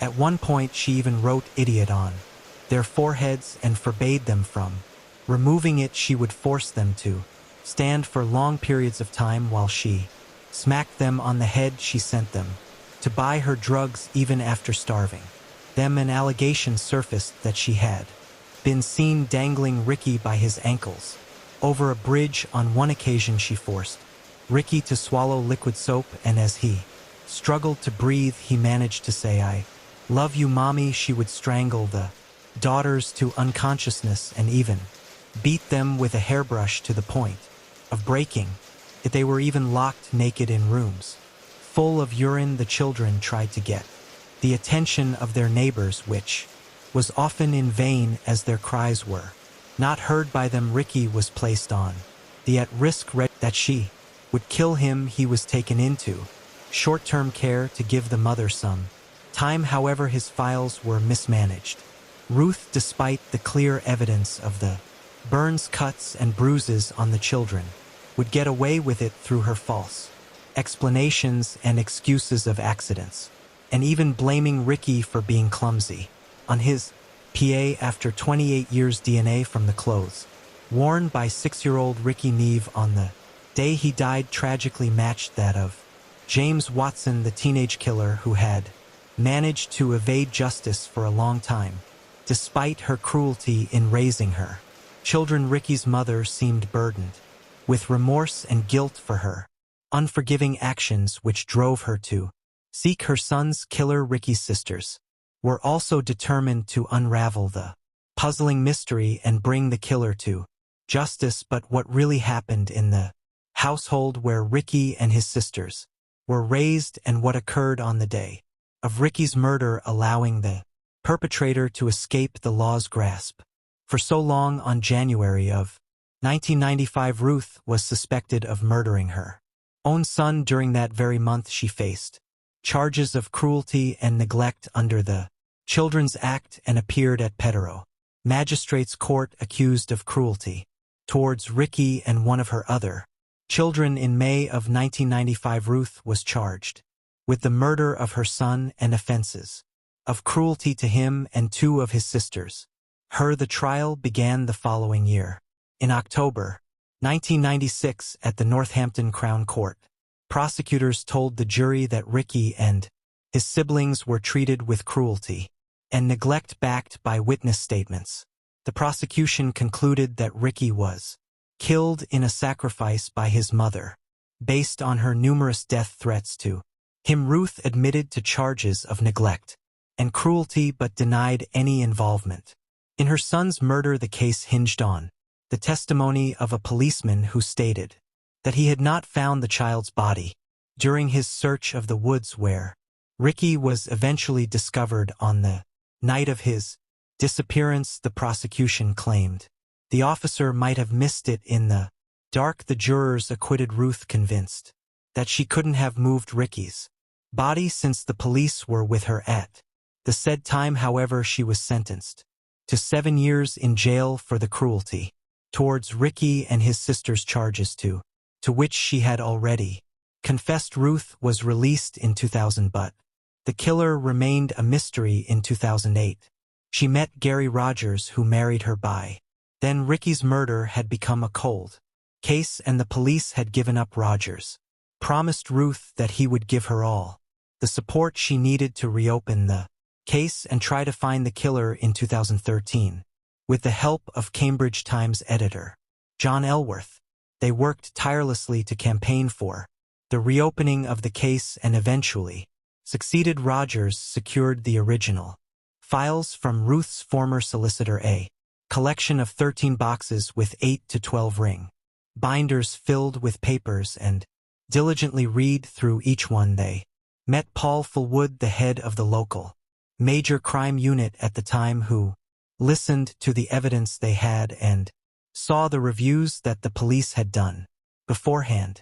He thought the original hypothesis of Ruth being the killer was fanciful at best, and the more he looked at it, the more he became convinced that they needed to investigate further. Mr. Fullwood organized a cold case investigation with a new team made up of staff not involved in the original investigation, with fresh perspective, determination, and what they deemed as a stroke of luck. New evidence that would help solve the crime was found in the forensic archives. The crucial evidence was a piece of cell tape used to collect fibers from Ricky's clothes. Advancements in DNA technology in recent years have played a crucial role in solving cold cases, bringing justice for victims whose killers were thought to have gotten away, and providing closure to family and friends. An unidentified DNA was found on Ricky's clothes, and forensic tests matched it to none other than James Watson at the time of Ricky's death. Watson was only 13 and lived at Woodgates Children's Home in Cambridge, Shire, 20 mi away from Peterborough. He had moved there from foster care in March of 1994. On November 25, 1994, 3 days before Ricky's murder, Watson had asked his mother about a young child found dead in the woods. His mother, having no clue what he was talking about, brushed off the conversation, assuring him that nobody had heard of such a thing happening. Little did she know that he would be the one behind such an atrocity. Just 3 days later, Watson was questioned by the police after several witnesses claimed to have seen them together on that fateful day, but he vehemently denied it, stating he was nowhere near Ricky and that he only caught a glimpse of him. The mother also said nothing about the conversation they had just some days prior about the made-up scenario of the young child in the woods that would materialize in less than a week, with an almost similar description to what had actually happened. The police did not further challenge him, perhaps due to ignorance or their preference for the idea of Ruth being the killer and not some disturbed teenager. They probably didn't know he was disturbed until later. Watson was of course searched for and arrested in April 2016 in connection with R's murder. By then he was already a serial offender with a criminal record that included stealing cars and an arson attack at a British transport police station back in 2008. Questioned by the new investigation team about his DNA ending up on Ricky's clothes, Watson changed the story he had initially given to the police. He now said that he might have lifted Ricky to help him see over a fence. This statement started getting him into further trouble. The police tested his claim and found footage from 1994 showing the estate being redeveloped. They discovered that the fence was not built when Ricky Neve was still there, as it was constructed after he was already murdered. The investigators were therefore able to prove that Watson was not only a fantasist but also a huge liar. However, this was still not enough to secure his conviction, so they started to pull other pieces of evidence together. It was not long until evidence was found that he had inappropriately touched a 5-year-old child when he was around 11 or 12, and his ex-girlfriend had also complained about him strangling her during sex. 2 teachers also revealed how he had become obsessed with Ricky's murder case, showing an unnatural level of interest in it and even photocopying the front page of the Peterborough Evening Telegraph, which covered the case. More disturbing behavior had also been noted at the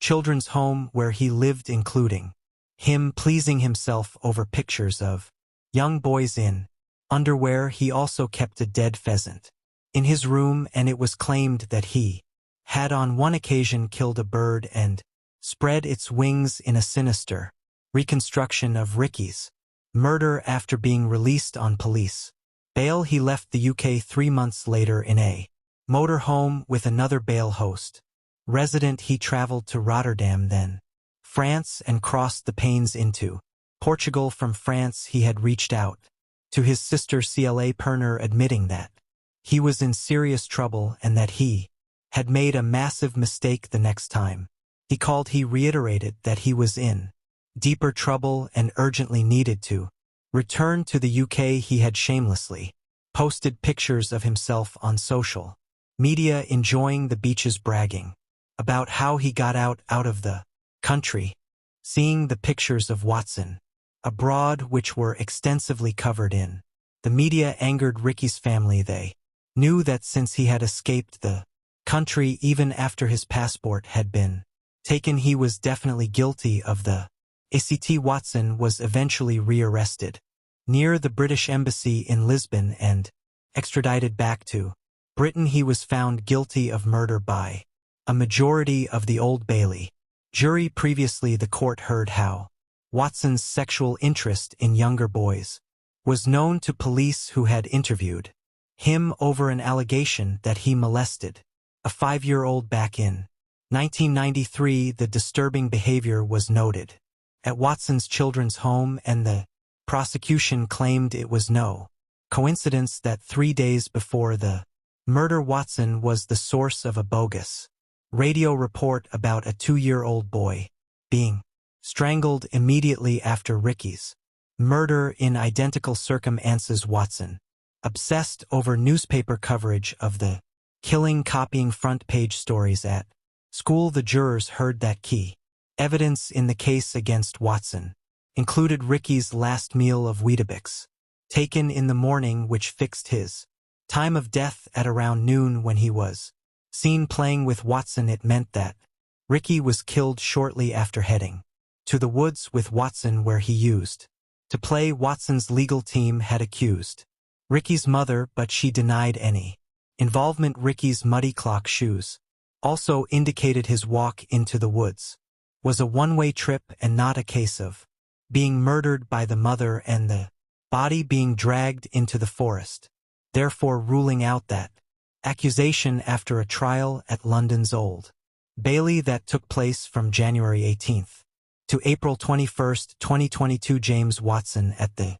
age of 41, was found guilty of Ricky Neve's murder on June 24, 2022. He was sentenced to life in prison with a minimum term of 15 years by Mrs. Justice McWan. The judge considered Watson's age at the time of Ricky's death as a significant factor in determining the sentence. In June 2023, Watson was granted permission to appeal his conviction. His lawyer argued before the Court of Appeal that Watson was not able to get a fair trial because too much of the evidence from which the killer DNA could have been recovered was lost or destroyed in the intervening years. This case could have been solved much earlier if the official police records of 6 reported sexual assaults on children in the Welland estate in the 3-year period before Ricky's murder had been thoroughly investigated. If the reports had been followed up, the allegation on his record of touching a 5-year-old could have been a crucial lead to the police in finding the perpetrator. These failures in the investigation add to the list of the many shortcomings in this case. The verdict was a triumph for Ricky's sisters, who had never thought they would see justice for their beloved brother. With the killer finally caught, the family found a sense of closure, allowing them to move forward with their lives while cherishing the memory of the little boy Ricky was back in 1994. Ricky Neve will forever be remembered as a loving and caring brother and a brave and kind-hearted boy. Despite facing challenges at a young age, he showed remarkable courage and love, and always protected his sisters. He deserved a life brimming with joy, but tragically he endured cruelty, neglect, and the ultimate horror of murder. If he had been given the love and affection he deserved, this heart-wrenching tragedy might never have occurred in the first place. Hello friends, welcome to our channel.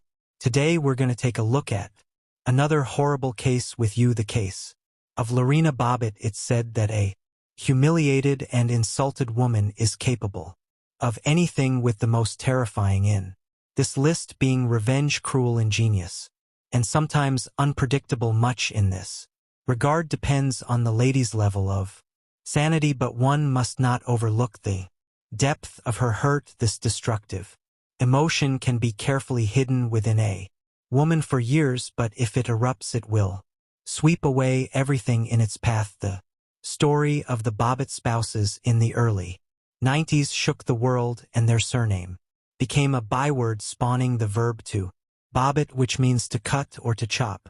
This case drew heightened public attention not just to the issues of domestic violence, but also to such a delicate subject as marital assault, which many try to sidestep. Lorena Leonore Bobbitt was born on May 15, 1970 in the town of Bucay, located in eastern Ecuador near the province of Chimborazo. She was the youngest child in a simple and very modest family. When she was in elementary school, her family moved to Venezuela and settled in Caracas. Lorena grew up quite clever. She performed well in school, was diligent, and goal-oriented. In her teenage years, she lost her father, and her relationship with her mother Elia Gallo was quite strained. As soon as she graduated from school, she decided to move to the United States to live with her cousin Jana Bti. Her relative gladly took her in and helped her with the paperwork for a student visa. However, she was a very conservative woman, so Lorena, living in her house, had to abide by a strict set of rules just like Jan's own children, and also take on some of the household duties.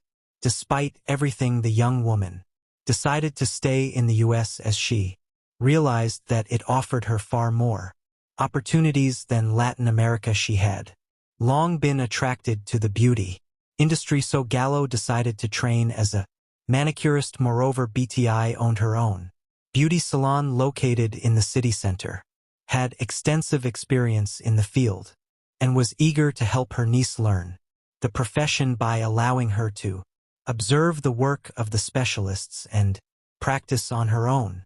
Later, her aunt arranged for her to work part-time in her salon. About 8 months after she moved to the new country, the young woman had settled in, enrolled in college, and was working as a manicurist in her relative's salon while gradually saving money. In September 1988, Lorena was preparing to go to a party with several of her friends. Her aunt gave her strict instructions on how to behave and what time she needed to be home, and she promised that everything would be fine. The modest young beauty was nervous, as it was her first time preparing to go to a nightlife establishment late at night. She chose a relatively modest outfit. Unlike her friends, applied makeup and styled her hair fashionably. Upon arriving at the nightclub, she was struck by the carefree and festive atmosphere inside. The venue was filled with young people dancing, having fun, and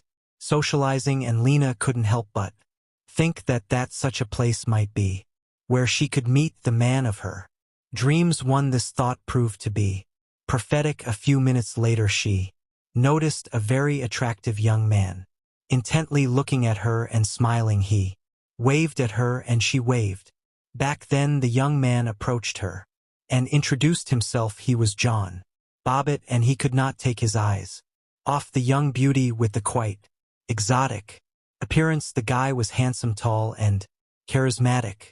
He cracked jokes and skillfully paid compliments, so she couldn't resist his charm. They spent the evening dancing and chatting, and afterwards the new acquaintance walked Lorena to her aunt's home. As they said goodbye, he asked for her home phone number and promised to call soon. John Wayne Bobbitt was born on March 24, 1967 in Buffalo, in the northwestern part of New York State. He was the youngest of 3 children in his family. At the age of 3, the boy lost his father, who tragically died, and his mother, unable to cope with the shock, ended up in a psychiatric clinic after a serious nervous breakdown. All 3 children were taken into the care of their religious aunt and uncle, who wanted to help their relatives in this difficult situation. The boy was still very young at the time, but the events that occurred undoubtedly left a mark on his life. The aunt and uncle raised the children with strictness in accordance with religious canons. They all attended church every Sunday and engaged in charity work, trying to help those around them. John was not an outstanding student, but overall he did fairly well in school.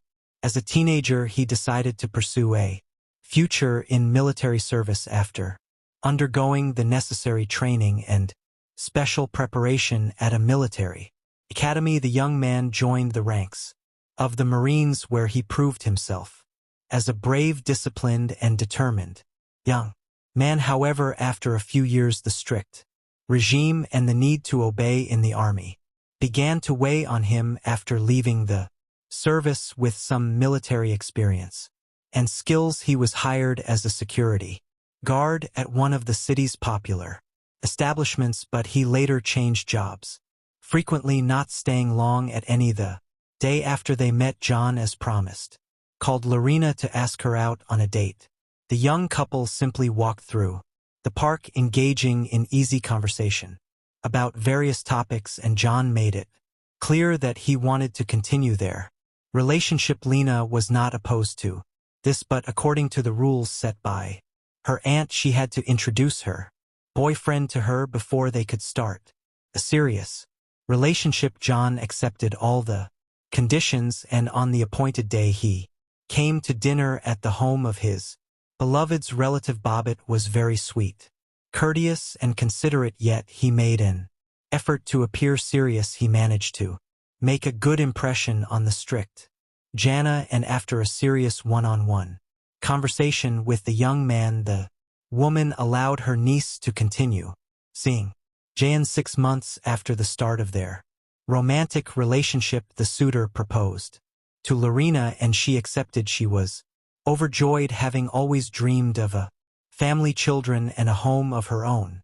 The couple began preparing for the most important event of their lives, and in June 1989, shortly after Gallo turned 19, they made their union official. The wedding celebration was quite modest, as the young couple did not have the money for a lavish ceremony, and they chose to spend their savings on a honeymoon by the warm ocean coast. They were happy, but the only shadow over the celebration was the absence of the bride and groom's parents.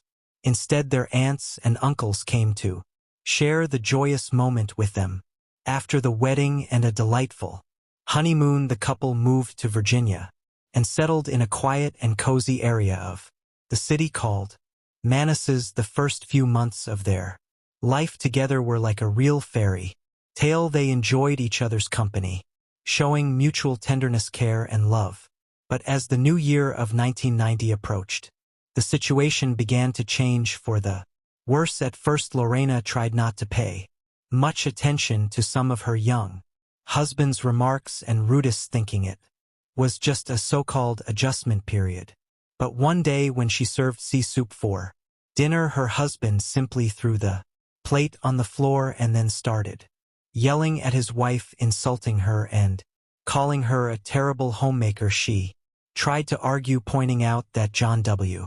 He closely monitored where she went and who she spoke to at home. She had to follow the rules he set, and intimacy between them occurred only when John wanted, regardless of Lena's wishes. The poor girl couldn't share her problems with anyone, as she found the situation shameful and humiliating. On June 22, 1993, John, along with his longtime military buddy, decided to go out to an entertainment venue. The men partied and drank until late at night. While Lena was at home alone, she did not wait up for her husband and went to the bedroom around midnight, soon falling asleep around 3 in the morning. A drunk and aroused John returned home. He didn't waste any time and ripped the shirt off his sleeping wife. Lorena hardly understood what was happening when her husband forcefully took advantage of her. She begged him to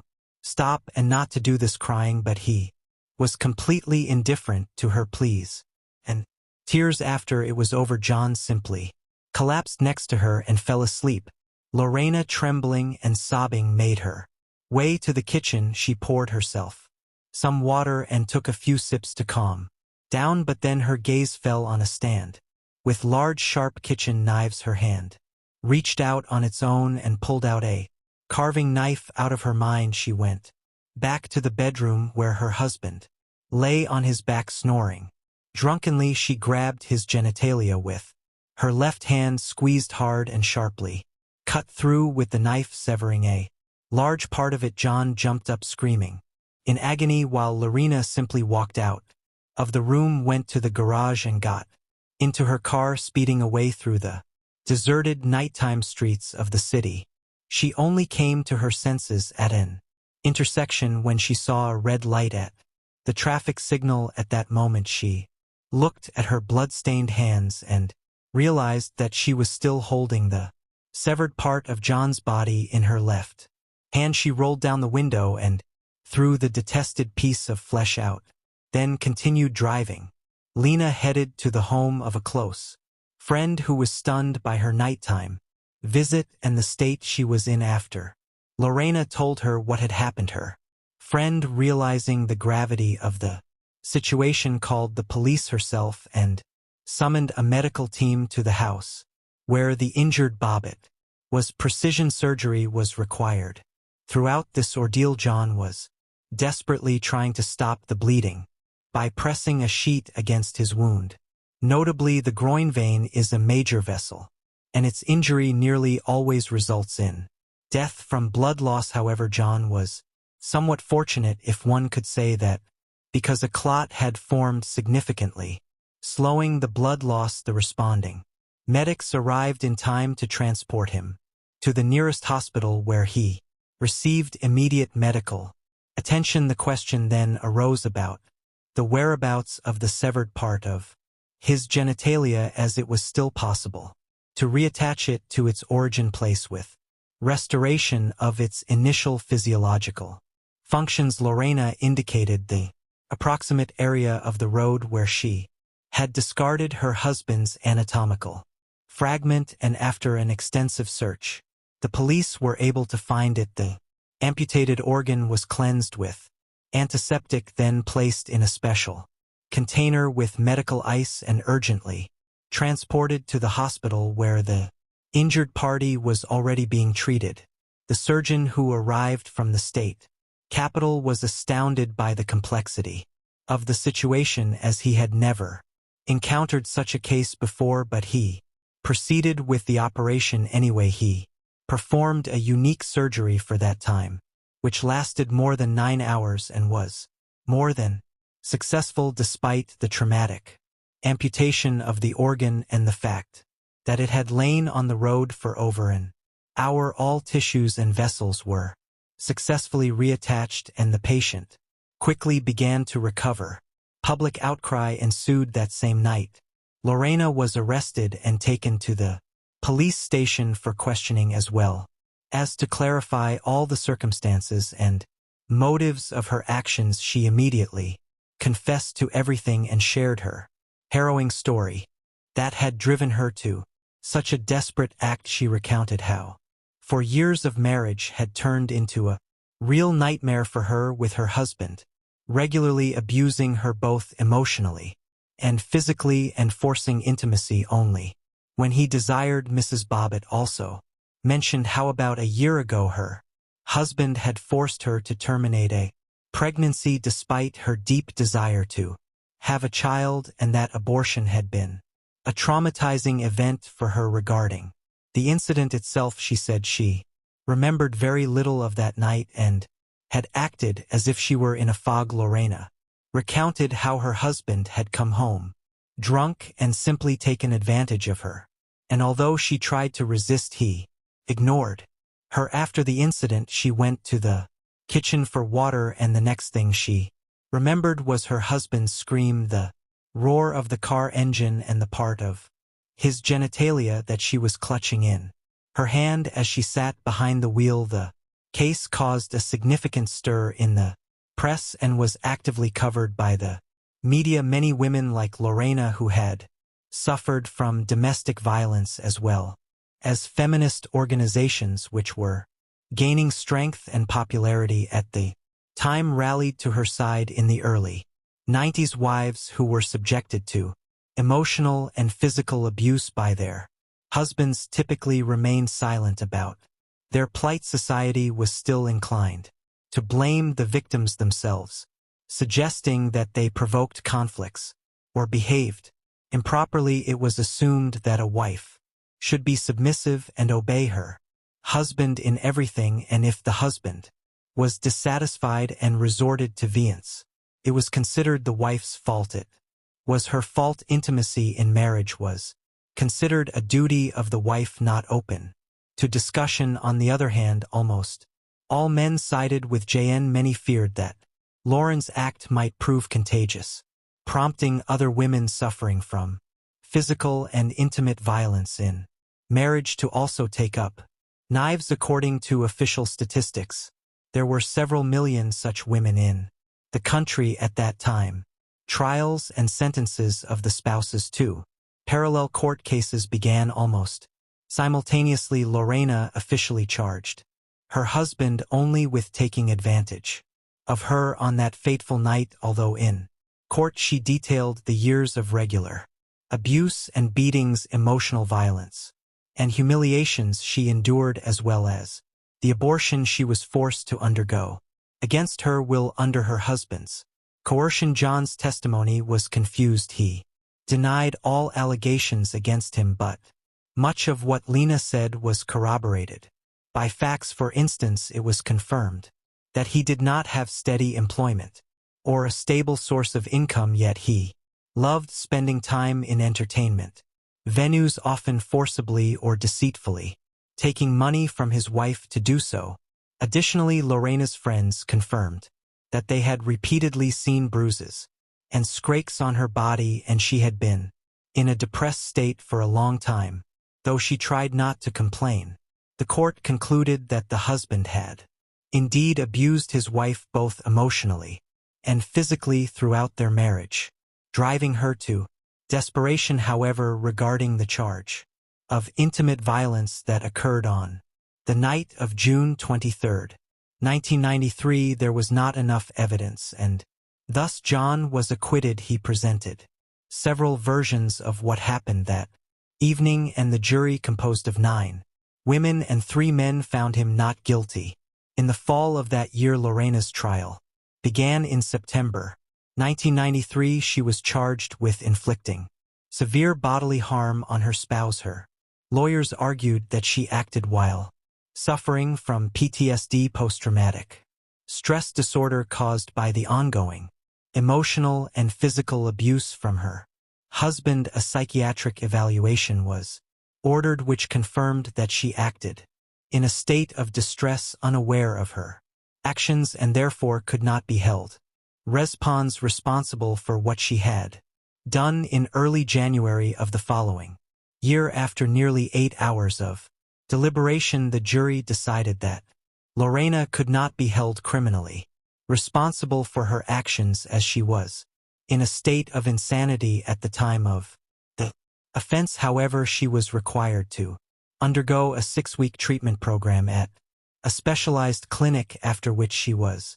able to return to her previous life. The spouse is officially divorced only in 1995, after which Lorena reverted to her maiden name. What became of JN later? John remained indignant for a long time that his wife faced no punishment for her actions. He decided to fully capitalize on his sudden notoriety, aiming to extract as much money as possible from such scandalous fame. JN founded his own music band called Severed Parts, but the group was short-lived as it failed to garner any public interest when offered a substantial fee to star in adult film. In the late 90s, he did not hesitate to accept. Thus, he appeared in explicit films titled Frankenpenis, a play on Frankenstein, and John Wayne Bobbitt Uncut. JN acted in several more films of a similar genre, but interest in him and his reattached organ quickly waned. For a long time, John was eager to appear on various talk shows and gave interviews extensively, but over the years such offers became less frequent and the story gradually faded from memory. John then found work as a bartender in an entertainment venue in Las Vegas, and by his 50s he was struggling to make ends meet by taking jobs as a mover driver and pizza delivery man. In 1999 he received a suspended sentence for theft. Regarding his personal life during the high-profile court case that the entire country followed, journalists discovered that Bobbitt had an illegitimate son named Andrew, born in 1999 to one of his lovers, Beatrice Williams. In 1994, JN was brought to trial for assaulting his new girlfriend, Christina Elliott, who worked as a dancer in a nightclub. He spent 15 days in jail for this and received probation. In the early 2000s, John was arrested 3 times for assaulting his then-wife, Joanna Fell. This time he was imprisoned for a year for violating his probation. They officially divorced in 2004. What happened to Lorena? Unlike her former husband, Lena did not take pride in her scandalous notoriety and tried to stay out of the limelight. In 1996, she decided to return to her native Ecuador, where her mother Elia was living at the time. However, just 6 months later, Lorena made the news again when her mother accused her of assault. The conflict was resolved without going to court, and the women continued to live together. A year later, Lena returned to the USA, where she opened her own small beauty salon in Washington. In 2007, she founded a foundation called Lena's Red Wagon, which focused on helping women who had suffered from domestic violence. Soon after, Lorena agreed to give an interview for the first time in a long time and appeared on CBS News morning show, where she discussed her life post-incident. She also appeared on the popular Oprah Winfrey talk show in the mid-2000s. Lorena remarried, and her new husband was a man named Dave Bellinger, with whom she had a daughter. In 2006, she preferred not to recall her marriage to Bob at all and claimed she did not follow his life after their divorce in 2009. Nearly 15 years after their sensational legal battles had ended, the former spouses met face to face for the first time on the show. Insider John apologized to Lorena for the way he had treated her during their marriage and declared that he still loved her despite everything. Lorena was visibly moved by his words and confirmed that every year on Valentine's Day, her ex-husband still sends her flowers and cards. Hello friends, welcome to our channel. Today we're going to take a look at another horrible case with you, the case of Esmeralda Rich. Today we will find ourselves in the state that occupies almost 3/4 of the island of Haiti. It is the Dominican Republic. Our story begins on the Azure Coast, one of the most popular beaches of the Dominican Republic. A black Honda Accord stopped in a parking lot by the beach. Music was playing softly in the car as 2 men and 3 girls were talking passionately about general topics. They looked like long-time friends who had met for a fun outing. All the passengers got out of the car and walked leisurely towards the sea. A grown man called out to one of the girls and took her hand. He whispered something in her ear, and she shouted to her friends that she would come back later. The beach was practically deserted in the evening, making it a place of rendezvous and solitude. They hurriedly got into the car and talked for a long time. The man stroked her long hair and touched her plump lips, which, like a powerful magnet, attracted his kisses. A few hours after the walk, the girl returned home and went to bed. The next morning, her mother noticed that her daughter had not come to breakfast. She went to her daughter's room and knocked on the door, hoping that the knock would wake her up, but she was met with silence. The woman entered the room and screamed. At the scream, the girl's father came running in. A terrible picture appeared before the parents. The whole bed was flooded with blood, and in the bathroom, on the floor in a pool of blood, lay their daughter. She was dead. From what they saw, the couple's legs gave out, but the father found the strength to call the police. Around 8 a.m., police arrived at the scene, examined the girl's room, and interviewed the parents. The body was taken to the National Institute of Forensic Medical Examination to establish the cause of death. The parents cried and wondered what could have happened to their daughter at home at night, but unfortunately the events preceding this tragedy began to develop much earlier and escaped the parents' eyes. Today before us will be a modern story of impossible love between a grown man and a young girl. She was 16-year-old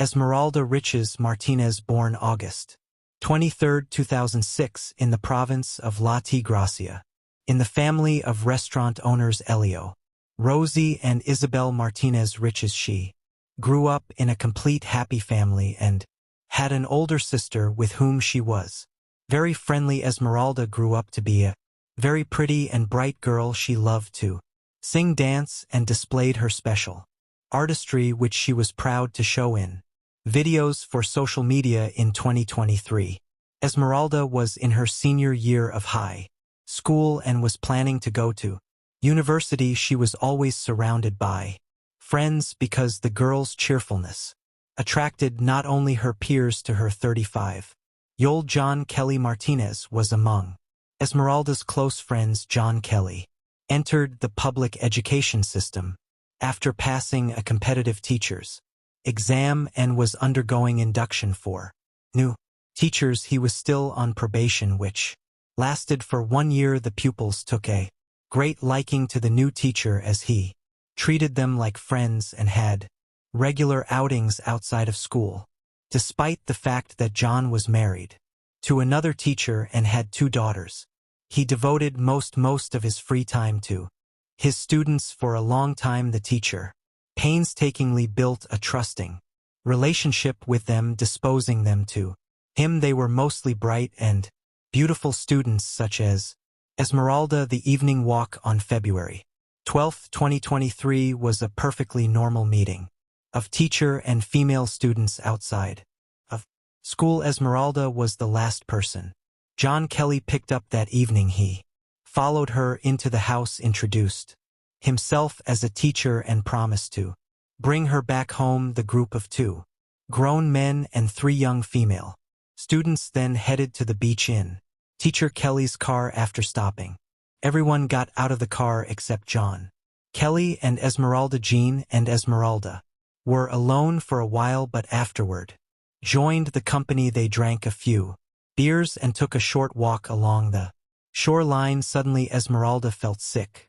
The girl started bleeding during the walk, forcing them to cut it short and bring her back home. In the morning, her parents found her dead. An autopsy revealed that it was a homicide, but the parents did not get answers to their questions. The National Institute of Forensic Medicine tentatively determined that Esmeralda Riches's death was due to a paranal laceration with severe internal bleeding and hemorrhagic shock following violent acts. As a result of the autopsy, the girl's death was classified as a violent death of undetermined cause. However, the question remained, who dared to do such a thing when Esmeralda was in familiar company on a walk, supervised by a teacher? Interviews with the girlfriends and a review of the seized phones provided clarity and identified the first suspect. The testimony of one of the girls who had been out with the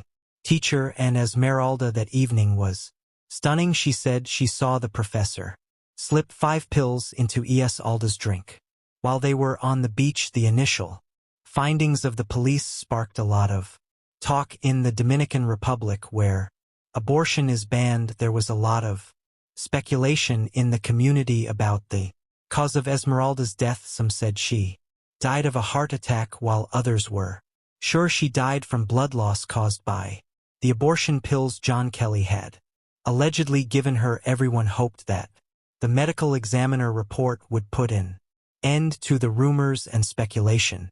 However, all the speculation dissipated when the results of the forensic examination were ready. Upon learning the results, which ruled out the possibility of pregnancy, Esmeralda's relatives were clearly puzzled and very skeptical. The victim's relatives stated that the family was unhappy that the report ruled out Esmeralda's pregnancy, because this theory best matched what investigators had found out based on the forensic examiner tests and findings, as well as the evidence collected during the investigation. After all, a review of the Esmeralda's friends revealed many text messages that, although indirectly, indicated the teacher's long-term interest in the student after the unsuccessful version of pregnancy. The investigation concluded that John Kelly drugged the girl without her consent and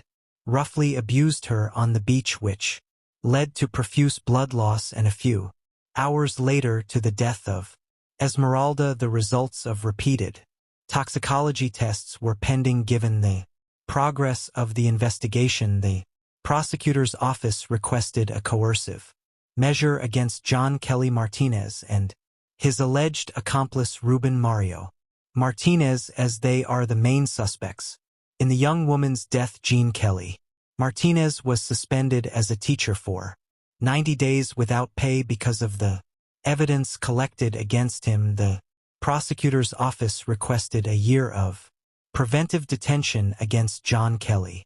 As the prime suspect in Esmeralda's death, preventive detention is the imprisonment of a person not as a punishment for a crime they have committed but as a means of preventing the possible commission of criminal acts by that person for a period of time. New episodes and interviews with witnesses about the student's death, however, have created even more intrigue surrounding this horrific tragedy. After several interrogations, authorities learned that due to severe bleeding, the entire company had to stop several times along the way to help her, but no one took the bleeding Esmeralda to the hospital or called emergency services. Some of these stocks were captured by surveillance cameras where, according to witnesses, the defendants bought alcoholic beverages and Esmeralda and John went into the restroom together. Later, they also went into the pharmacy to buy medicine, water, and feminine hygiene pads. It was later established that Esmeralda had to completely change her clothes at one of the stops because her own were completely soaked in blood. After Esmeralda was taken home, her parents also noticed that she was bleeding heavily. Thinking it was a woman's menstrual cycle, the mother simply gave her daughter a painkiller to help her fall asleep. It was later discovered from one of the girl's cell phones that Esmeralda had sent her friend an audio message in the early morning hours asking for help and saying, "Please help me, I'm bleeding." Unfortunately, the friend listened to the recording too late. The next day, and Esmeralda was found lifeless on the floor of her bathroom, covered in blood. On February 14th, John Kelly Martinez was arrested by police and his home was searched the following day.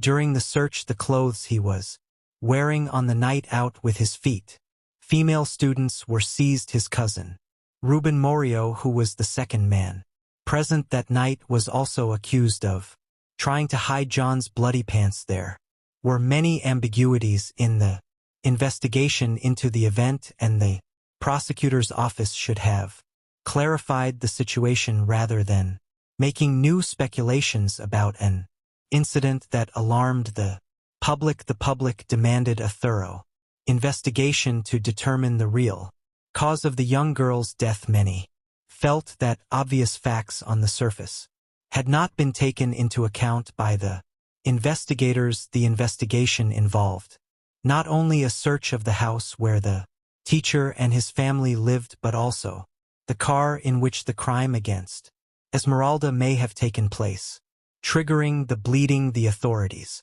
urgently requested the car, but it was discovered that John Kelly's wife had sold it in a hurry. The investigation believed that the hasty sale of the car was an attempt to hide evidence that could prove violent acts. The purchaser of the automobile was Panaga Pillar.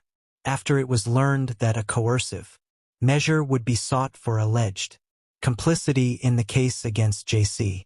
Espanol Ario, John Kelly's wife, and Frank Panaga, the new owner of the car, the vehicle was finally inspected. However, other than traces of Esmeralda's blood found in the car, no other evidence was discovered. The court ruling determined that there was insufficient evidence to keep J.C. Espal Rowe in jail, and she was released. The investigation continued for several months, and the prosecutor launched his own inquiry, re-interviewing the three girls who accompanied Esmeralda. Their testimony helped investigators reconstruct the events of that night. Minute by minute, at 7:30 p.m., Jean Kelly Martinez, 35, and his cousin Ruben Marilla Martinez went to the home of Esmeralda Beaches in La Otra Banda with three other girls in the passenger compartment of the car. JN excused Esmeralda from her mother, introducing himself as her teacher and telling her of the exciting evening that awaited her daughter and the other students. Esmeralda went along with him. It turned out that originally the whole group was going to go to the fair with amusement rides, but on the way, John changed his mind and altered the destination. Most likely John Kelly did not intend to go to the fair but preferred a quiet Mao Beach on the way to the beach. JN stopped the car at a store where he bought a beer. Returning to the car, he asked his brother to sit in the back seat while Esmeralda sat in the front. The man had a thermos with him,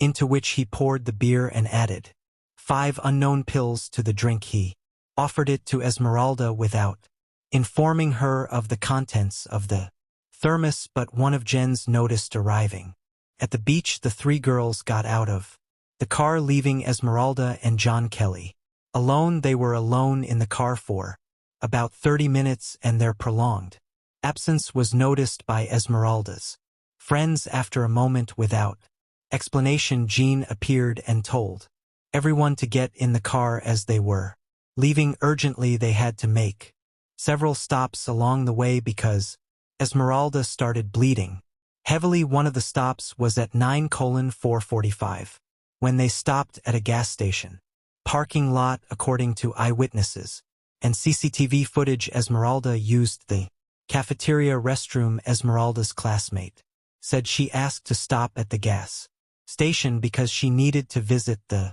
ladies' room, and when she went in there with her friends, they noticed her clothes were soaked with blood. There was a lot of blood in the restroom, so much so that the girls had to mop the floor. The girlfriends tried to help Esmeralda. They were very frightened and asked the woman working at the gas station if it was normal, and she said it was not normal and advised them to see a doctor. Immediately the girls told John Kelly about it, but the man refused to go to the hospital, saying that if he did, he would go to jail. According to the inspection document, traces of Esmeralda Riches's blood were found both in the parking lot and in the service restroom. At the gas station, they also stopped at a pharmacy at 10:21 p.m. where they bought some medication, water, and sanitary pads. Authorities obtained surveillance footage and a receipt for the purchase to verify the fact. At 11 o'clock p.m., John Kelly returned Esmeralda to her home. She arrived with heavy bleeding that began minutes after she was left alone in the car with her teacher on February 16th. An official report came back stating that Esmeralda had been very severely and brutally abused, resulting in severe blood loss and hypovolemic shock. As scary as it sounds, this condition could have been stabilized, and medics know how to effectively help a person, but unfortunately Esmeralda never made it into the life-saving hands of doctors. That night, toxicology testing confirmed the presence in Esmeralda's body of the active ingredient in the pills used to terminate a pregnancy, but it was previously confirmed that Esmeralda was never pregnant. This component is a synthetic gessin with contraceptive effect when taken orally in the recommended dosing regimen. This component suppresses ovulation and fertilization, which most likely indicates that the teacher John Kelly was preparing for intimacy with the student he liked. After repeated medical examinations, Esmeralda's body was finally allowed to be buried. The young girl was buried in the Albano Public Cemetery as Esmeralda's family and friends said goodbye to her. They described her as a kind and cheerful girl. Her parents bitterly recalled that fateful evening and blamed themselves for entrusting their daughter to a teacher and letting her go for an evening walk with him on June 4, 2023. After reconstructing the last hours of Esmeralda Riches's life, prosecutors filed charges against math and physical education teacher John Kelly Martinez on June 12. The LA Altagracia prosecutor's office filed an indictment and a request to open a trial against Martinez and his cousin Rubiel Milo Martinez with the Leal Gracia Instructional Court. The case was scheduled to be heard on August 23, 2023. However, due to the passage of Storm Franklin, the case against the teacher was rescheduled on November 24, 2023. The Judge ordered that Jan be retried as the sole defendant in the death of Esmeralda. Riches. The trial was scheduled to begin on January 9, 2024, but was again rescheduled because only half of the witnesses called were present. The trial is scheduled for February 1st and 6th, 2024, before the Collegiate Court of the Penitentiary Chamber of First Instance of La Aleg. Gracia. The defense attorney urged the court to note that his client can only be charged with violence and accuses the parents of not taking action to avoid the death of their daughter despite knowing about her problem. The prosecution, for its part, presented more than 40 pieces of evidence, including witness testimony and examination reports during the hearing. The prosecution also heard testimony from pathologists and forensic experts who showed the audience all the audio and video materials that had been collected during the painstaking and long work to determine the cause of the girl's death. In his closing statement, the defendant tried to make himself look like a victim. John Kelly Martinez admitted that he and Esmeralda were indeed close that night in the car, but he sincerely tried to assure the court and everyone present that everything was consensual. The important fact, he said, was that when he brought Esmeralda home, she was alive and well. The motion to compel specifies that Martinez voluntarily inflicted the victim with lacerations, abrasions, and contusions that resulted in her death, with severe acute external and internal bleeding and hemorrhagic shock as the terminal mechanism of death. According to the autopsy report, John Kelly Martinez's speech made no impression on the court or those in the audience. On March 14, 2024, Professor John Kelly Martinez, 36, was sentenced to 20 years in prison for violence. John Kelly Martinez will serve his prison term at the Anamuya Correctional and Rehabilitation Center. In he Rubiel Mauro Martinez, cousin of the defendant charged with accessory after the fact, received a conditional enforcement measure consisting of periodic court appearances. Following the enforcement measure against the professor and his cousin Riches's family, attorney Raimundo Rosario said the family was satisfied with the restraining measure and would not file a motion to reopen the investigation. The verdict form eased the pain of Esmeralda's parents a bit. They thanked everyone involved in the investigation and trial. They also indicated that they were satisfied with the verdict. Esmeralda's family did not experience the joy of the teacher's verdict because the acute pain of losing their daughter was forever lodged in their souls. Esmeralda's mother, Isabel Martinez, said she regretted letting her daughter walk with this blessed teacher and 3 friends. I talked to him on the phone and asked, "Are you a teacher?" And he said, "Yes, I am." And I told him, "Take care of my daughter. I'm going to let her out because she's with you. I was innocent that my daughter was with this man." The mother said the Ministry of Education provided support to the family and relatives of the deceased girl as well as to the relatives of the other girls who were with Esmeralda on the day of the tragedy. In their message, they expressed their hope that cases of this nature will not be repeated in the education community and in society at large, with the pain of parents who can never come to terms with their daughter's death. They said it is their turn to fight for justice, a story that began as a fun evening outing with a visit to the beach turned into a night of terror that cost the life of student Esmeralda Riches, who bled to death after lacerations, abrasions, and bruises inflicted by a man whose parents entrusted with the lives of their children. Obviously, everyone involved in the evening's outing has a share of blame, unfortunately, because of her parents' excessive strictness. Esmeralda was afraid to ask them for help and tell them what had happened. Sometimes we think that it is easier to conceal for fear of punishment or just to remain misunderstood, but what a pity that in This battle fear wins, taking precious life. Hello friends, welcome to our channel. Today we're going to take a look at another horrible case with you, the case of Karina Vetrano. The story of Karina Vetrano is both horrifying and baffling. Firstly, nothing seemed amiss on the day of the fateful event. The attack occurred in broad daylight in a fairly populated area. Secondly, her death has critical aspects to it. Thirdly, the investigation and sentencing of the perpetrator raised many questions. On Tuesday, August 2nd, 2016, Karina arranged to meet her father after work to spend time together. Since Miss Vetrano had moved away, family gatherings had become rare because everyone was busy with their own matters.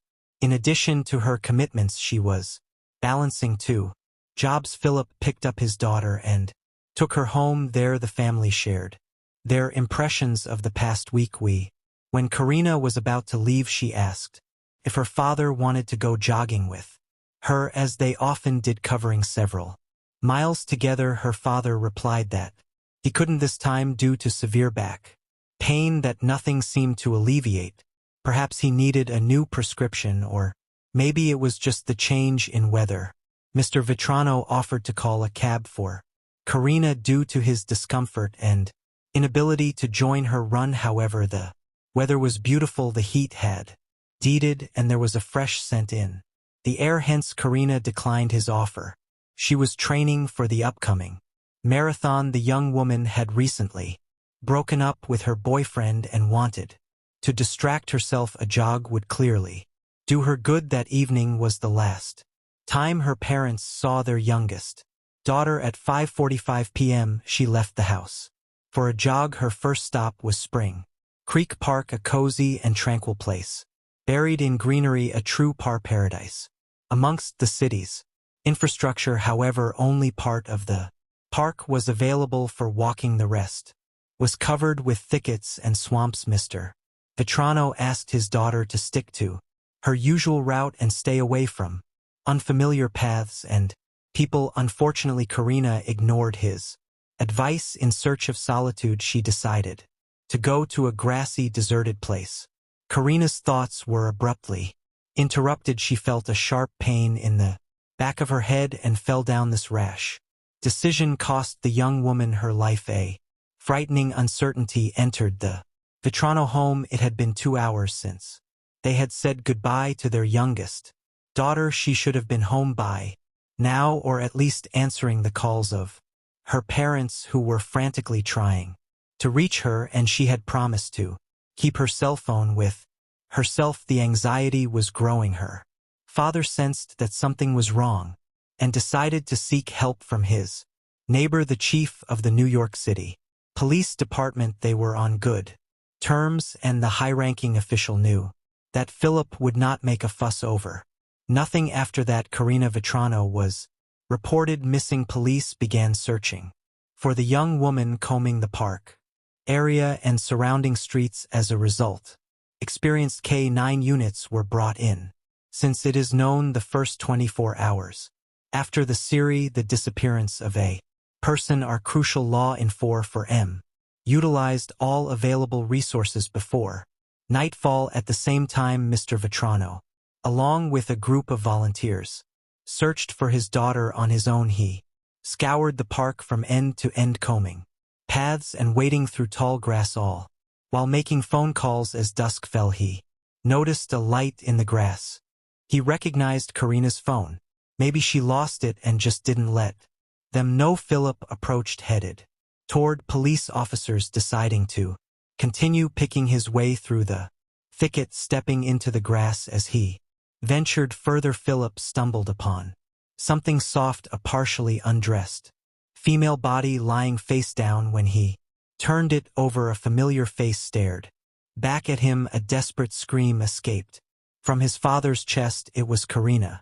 She hadn't simply lost her phone as he had initially believed. His little girl didn't answering her phone because life had been cruelly taken from her. The crushing realization of what had transpired overwhelmed Mr.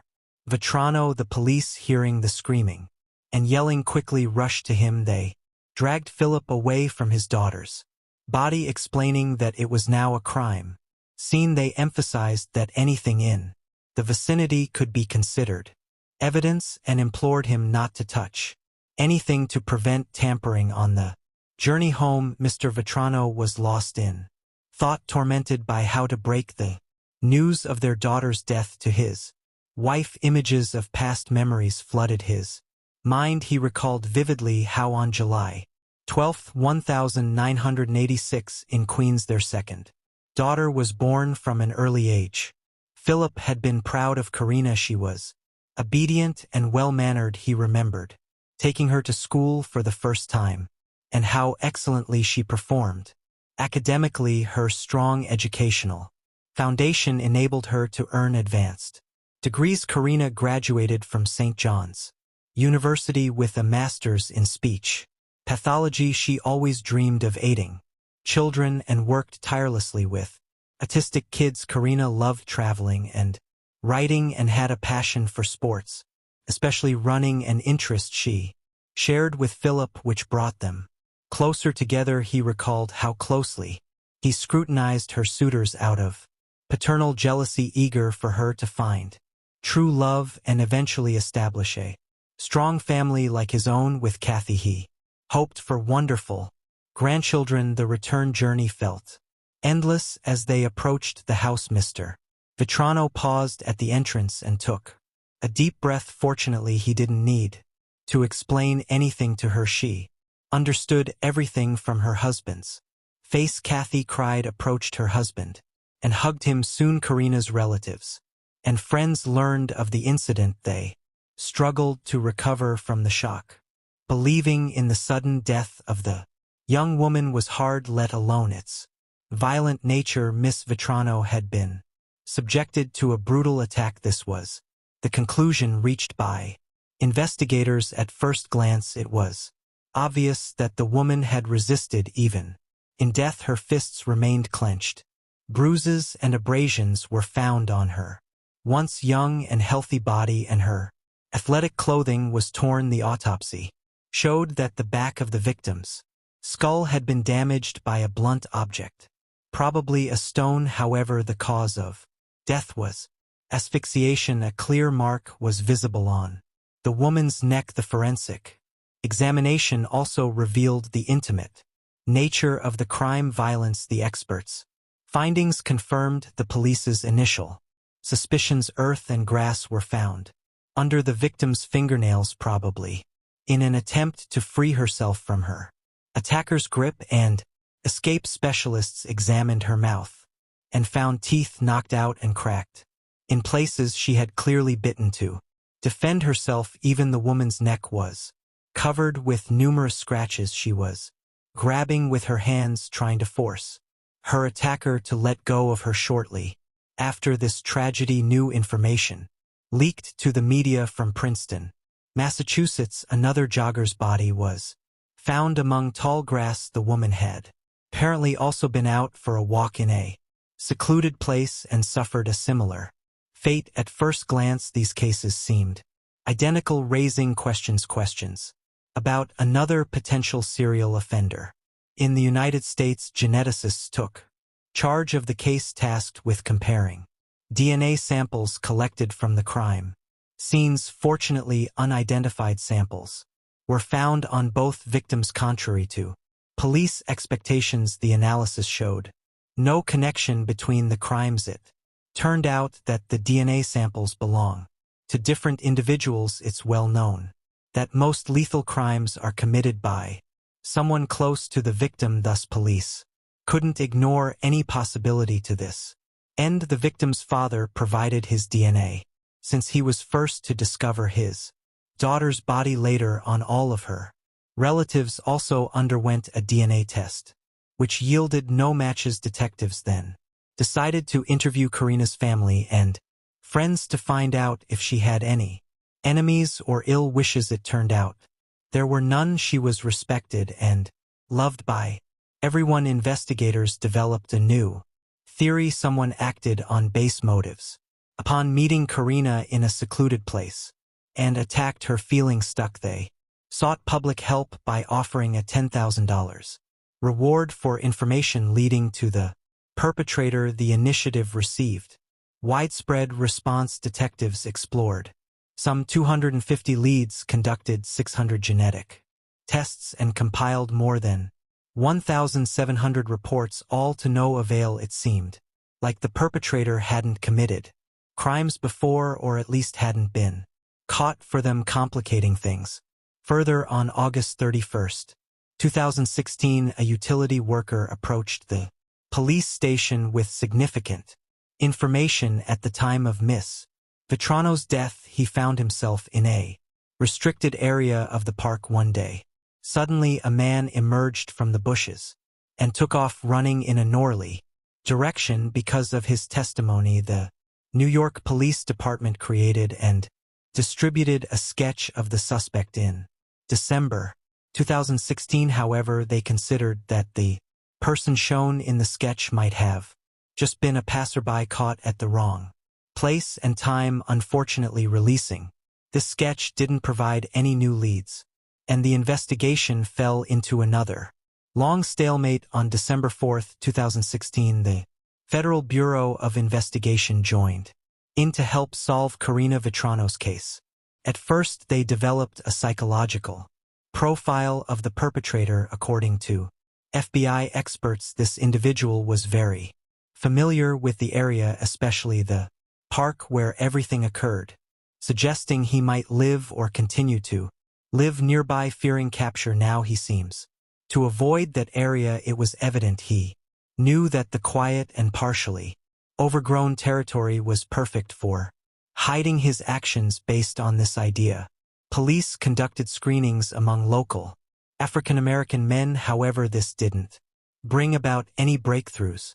Let's go to take a look about Chanel Lewis. Chanel Lewis's life didn't stand out much from other young African-American individuals. He lived in one of Brooklyn's low-income housing complexes, approximately 4 or 5 miles from Spring Creek Park. Chanel was unemployed and living with his mother, 3 sisters, and their children. One detail setting him apart was his diagnosis of paranoid schizophrenia, yet this did not stop him from graduating from a private school for students with emotional and behavioral issues. Former classmates remembered Chanel as a quiet loner who constantly faced bullying. One shared that even girls intimidated and punched him. He had no friends. Another peer noted that while LS sometimes fought back, he wasn't effective at it and often got ridiculed for his clothing and appearance. Chanel always wore a hoodie and would smirk and walk away when things got tough, earning him the unfortunate nickname African Lizard. 17-year-old Danielle Munes, a fellow student, described Chanel as a bright student with good grades. He liked to show me funny videos on the bus. She recalled, I never saw him being cruel. Some sources reported that the young man once claimed he wanted to harm all the girls during his time in middle school, even posing the question, what happens if I bring a knife to school? Dr. Edward Dana, the executive director of the school to which Chanel was transferred, commented on this. We received no reports of threats in middle school during his time at our school. He had no disciplinary sanctions. I never heard him make threatening statements towards other students. Nonetheless, Chanel was a troubled teenager who often experienced bullying. He dreamed of working in social services, aspiring to help those in distress. When conflicts arose at home, he would wander the streets frequently and visit the park. Lewis had several minor encounters with the police, 2 for violations in Spring Creek and 1 for urinating in public. In May 2016, another incident happened when a local merchant reported Lewis for loitering in his store with a crowbar.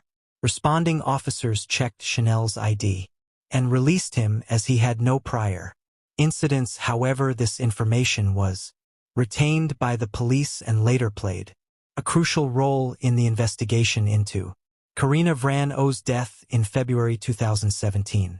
Detective John Russo, who was involved in The investigation remembered something significant. He had repeatedly seen a young man in a hoodie wandering around the park. Russo even attempted to follow him once. Intrigued by his behavior, the young man walked slowly and stopped for long periods in front of houses near the park as if scouting them for potential burglaries. However, Russo lost sight of him when he contacted his colleagues by phone following a store owner's report of suspicious activity. A teenager matching Chanel's description came to the police's attention 2 months into the investigation. Detective Russo recalled this wanderer thinking he might have seen or heard something relevant. Investigators then focused on Chanel Lewis after Detective Russo took a closer look at his file. Chanel's peculiarities had raised their interest.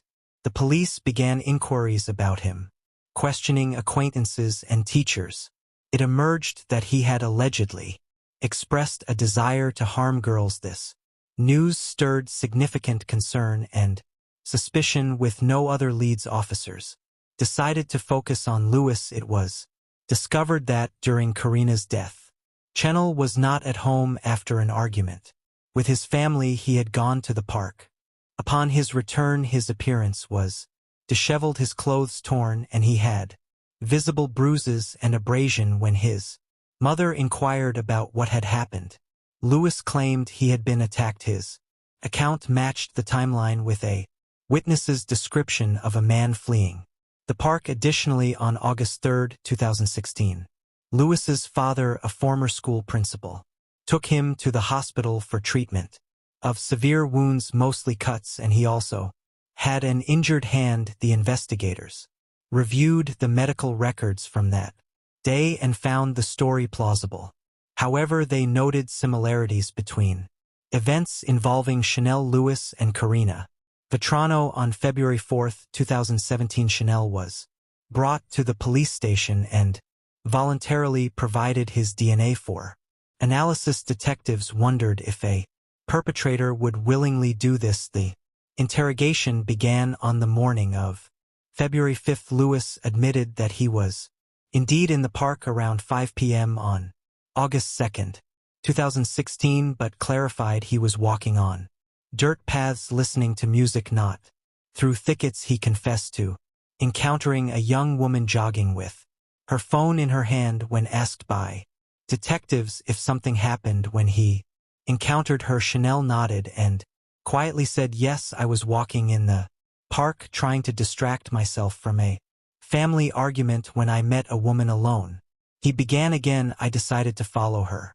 When she passed by me, I grabbed her shoulders and threw her to the ground, then hit her face about 5 times so she couldn't scream." He recalled how his punches knocked out several of her teeth, injuring his own hand in the process, echoing details eerily consistent with earlier evidence they had gathered. He also mentioned that the struggle lasted about 5 minutes. Vetrano fiercely resisted by biting to avoid drawing attention. Lewis dragged her off the path into Tall, where he tried to undress and assault her. She was horrified but kept resisting. Chanel then strangled her until he realized she was no longer alive. When asked if he knew the victim beforehand, he replied, "I did not know her before this. It all happened by chance."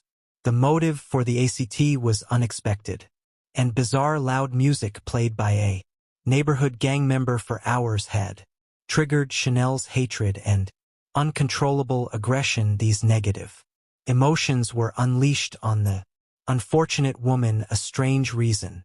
Indeed, investigators' confusion faded when DNA comparison results matched perfectly. Microscopic traces found on the victim's body and phone belonged to Chanel. Consequently, the police and prosecutor concluded the case was solved and ready for court. However, the motive still seemed unlikely. It's possible Chanel had noticed Karina before, since he often went to that park. He might have seen her with her father, liked her, and decided to approach her after being rejected. He became furious and attacked her, causing the situation to spiral out of control. This scenario would have been more understandable. On November 5, 2018, the trial against Chanel Lewis began despite his previous statements to authorities. Lewis pleaded not guilty, a stance echoed by his family.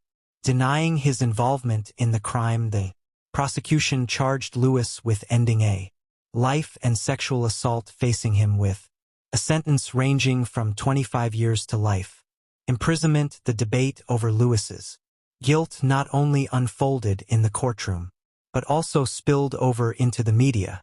Lewis's defense team stirred things up by pointing out alleged legal violations during his arrest, along with several news outlets. They claimed racial bias and discrimination. However, the judge dismissed these allegations as baseless, emphasizing that the investigation complied with legal standards. The prosecution presented tangible evidence and DNA analysis findings, while the defense argued that this evidence was insufficient and contaminated due to many people at the crime scene, including Karina's father, who discovered her body. Forensic biologist Linda Rosano stated that odds of the DNA belonging to someone other than Lewis were 1 in 6 trillion. The prosecutor also introduced Lewis's phone records, revealing his internet searches on second chances and forgiveness in Catholicism, which raised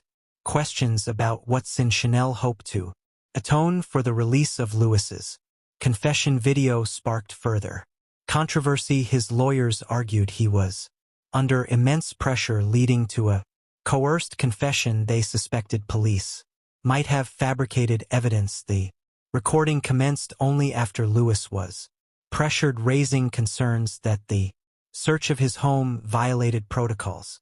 The defense suggested that the investigation into Karina Vetrano's death was initially mishandled, with public pressure mounting for an arrest. They argued Lewis became a scapegoat. The jury was deeply influenced by the defense's compelling arguments. After considering both sides, jurors could not reach a conclusive verdict. On November 21, 2018, the judge declared a mistrial. A retrial was initially scheduled for January 22, 2019, but later postponed to March 2019 following 5 hours of deliberation. During the retrial, Chanel Lewis was ultimately found guilty of Karina Vetrano's death and sentenced to life without parole. On July 23, 2019, the defense employed delay tactics by citing an anonymous source to allege misconduct by a juror, suggesting jury pressure and conspiracy. A case that seemed straightforward at first sparked widespread prejudices and fears in society. Karina Vetrano's tragic death affected many, serving as a stark reminder for women to remain vigilant about their safety. Hello friends, welcome to our channel. Today we're going to take a look at another horrible case with you, the case of Cal Bloss. 3.5 decades after the chilling and mysterious murder of 11-year-old French girl Cécile Bloch, the veil of secrecy was finally lifted by the revelation of DNA evidence unveiled. Alongside this newfound truth, after the 35-year hunt, was a horrifying connection. The same malevolent hand that took Cécile's innocence also stained France with the blood of other victims during the dark period from 1986 to 1994. To make it worse, the chilling revelation was that the very person responsible for these heinous acts was someone who was supposed to be a guardian of the law, a gendarme, and a policeman at the time of the murders. This is the tragic tale of Cécile Bloch. It's the fateful morning of May 5, 1986. The universe seemed to conspire against 24-year-old Luc Bloch, with the day kicking off on the wrong foot. At first, his alarm clock didn't go off, and to make matters worse, nobody in the Bloch household had the foresight to rouse him from his restless slumber. Luc, now in a mad dash to get to work, also had to make sure his young sister wasn't late to school. With a sense of urgency gnawing at his heels, he calls out to his little sister, telling her to hasten her preparations for school as he hurriedly leaves the apartment. In those days it was common for children to go to school on their own every morning. On weekdays the parents Jean-Pierre and Suzanne Bloch would embark on their own journeys to work. By 8 a.m. Luc too would depart the family apartment, leaving just before Cecil, who typically set off for her classes around 8:45 a.m. lunchtime, brought a cherished routine. Cecil would return home alone, savoring a comforting bowl of soup before serenading the household with her beloved violin. This gifted young girl was a maestro of melodies and really loved music. She harbored an affection for dogs and also excelled at school. At noon, her loving mother Suzanne would routinely dial the family apartment to make sure her daughter got home safely and had taken her lunch. But on that fateful day an eerie silence met her call. The girl didn't pick up the phone, and this would lead to a horrific revelation that would create many questions of what had truly transpired on this fateful day. Let me take you back to the moment Luc Bloch embarked on his daily journey to work. As he stepped out of the apartment, the darkness of the landing greeted him yet again. There was no light for the third consecutive day. Frustration said through him as his fingers fumbled in the inky darkness to find the elevator button. The only functioning elevator glided to a halt on the third floor, and inside stood a well-dressed young man. This man, possibly in his late 20s, possessed an athletic build with a pockmarked face. Luc, feeling a twinge of embarrassment, extended a cordial greeting, then disembarked on the first floor. The stranger wished him a strangely emphatic good day. Something about this encounter struck Luc as peculiar. The man's politeness appeared excessive for a stranger. It was almost unnerving. In hindsight, Luc would recall the haunting final words uttered by this strange man. "Have a very, very good day." Little did he realize that in a matter of minutes this very man would perpetrate the unspeakable to his young sister that would forever leave a scar in his heart. The clock struck 8:20 a.m. and within the building the concierge perused a fresh newspaper while neighbors bustled about their morning routines. None among the building's residents could fathom that in just half an hour young Cecil would meet her tragic fate, a fate that awaited her lifeless form in the shadowy depths of the building's basement, a staggering 3 floors beneath the building that was once her peaceful home. Suzanne, her heart sinking with each unanswered call, began to entertain a glimmer of hope that Cecil might be at her friend's house. She dialed the number, praying for a reassuring voice on the other end, but her fear intensified as her friend confirmed the chilling truth. Cecil hadn't been to school, and she hadn't seen her that day either. By 1 p.m., panic had engulfed the parents, driving them to sprint back into the apartment, their frantic voices echoing as they desperately called out for their beloved daughter. Cecil was nowhere to be found.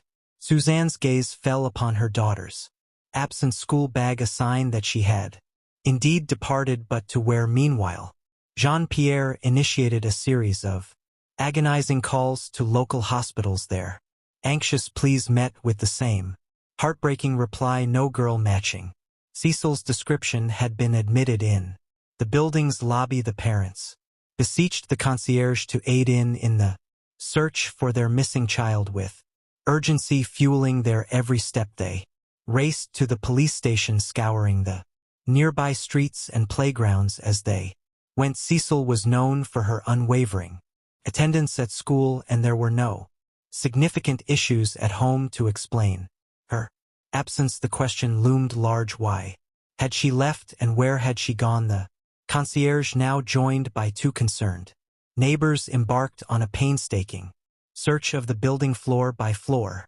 inching their way downwards. But the haunting truth remained: Cecile had vanished without a trace. All that remained was to descend into the 4-boing cellar. The first room they entered was empty and devoid of any answers, while the second room stood locked. They then entered the third room, a chamber of forgotten clutter that obscured any immediate revelation. The room was a chaotic maze of forgotten possessions, a lot of junk from years past, so densely entangled that nothing could be seen at a single glance. In a breathless moment, a flashlight pierced the darkness, casting a feeble glow upon the basement's desolation. At first glance it appeared vacant, but just as they were about to retreat, at the corner of his eye one man caught a glimpse of something amiss in the periphery, a grimy, time-worn carpet that seemed to conceal something beneath it. He summoned the others, a gel of dread tugging at their hearts. Unfortunately, they found who they were looking for, but not the way they hoped they would find her. Outside the house, police cars and an ambulance had already arrived at the scene. When Cecil's parents returned, they rushed past the gathered crowd in the basement. It was too late. The innocent life of young Cecile had already been taken, her innocence brutally shattered. The wheels of justice began to turn as a relentless investigation was launched into the heart-wrenching homicide. The grim investigation unveiled a chilling timeline. The malevolent intruder had infiltrated the block, lingering within its walls, and shared a sinister 40-minute encounter with Sil, with witnesses testifying that he had departed the building at 9:20 a.m. They all echoed a hauntingly consistent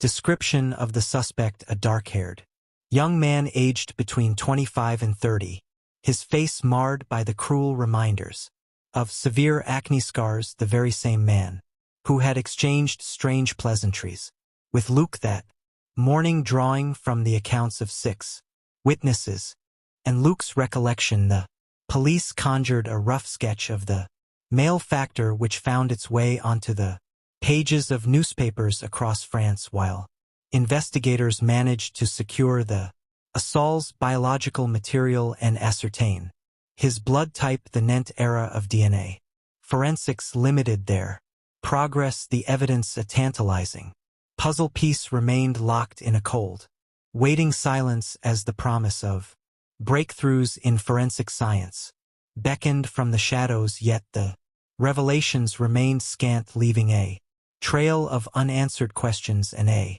community haunted by uncertainty. Just a month prior, the city had shuddered at the news of a similar predator haunting their midst, a man bearing an uncanny resemblance to the malefactor now under investigation had assaulted an 8-year-old girl in an elevator. Yet miraculously she had survived to share her harrowing tale with investigators. This brave child, known only as Sarah, recounted how the man had cunningly posed as a police officer during the ordeal. What sent shock waves through the community were the eerie parallels emerging in 3 additional sexual assault cases in these grim chapters. The as Salent, employing the same named sinister ruse, had targeted a 26-year-old woman and 2 young girls aged 11 and 14.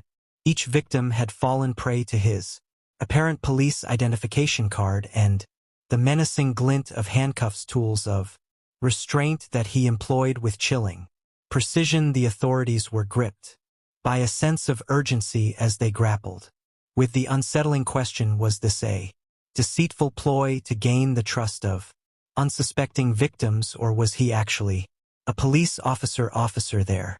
Suspicions were stoked not only by the violence inflicted upon his victims, but also by the chillingly calculated tactics he employed. A nagging intuition lingered among investigators, a conviction that this malefactor was no ordinary criminal. Their gut told them he was either a sworn officer or a gendarme, a belief that would later be chillingly confirmed. However, capturing this predator was far from straightforward as he continued to elude the clutches of justice with diabolical cunning. Despite widespread distribution of the sketch to the local population, it proved futile in unmasking the perpetrator. By the close of 1987, a sinister shadow had been cast over a number of crimes, all attributed to this man based on his distinctive appearance and chilling demeanor. The investigation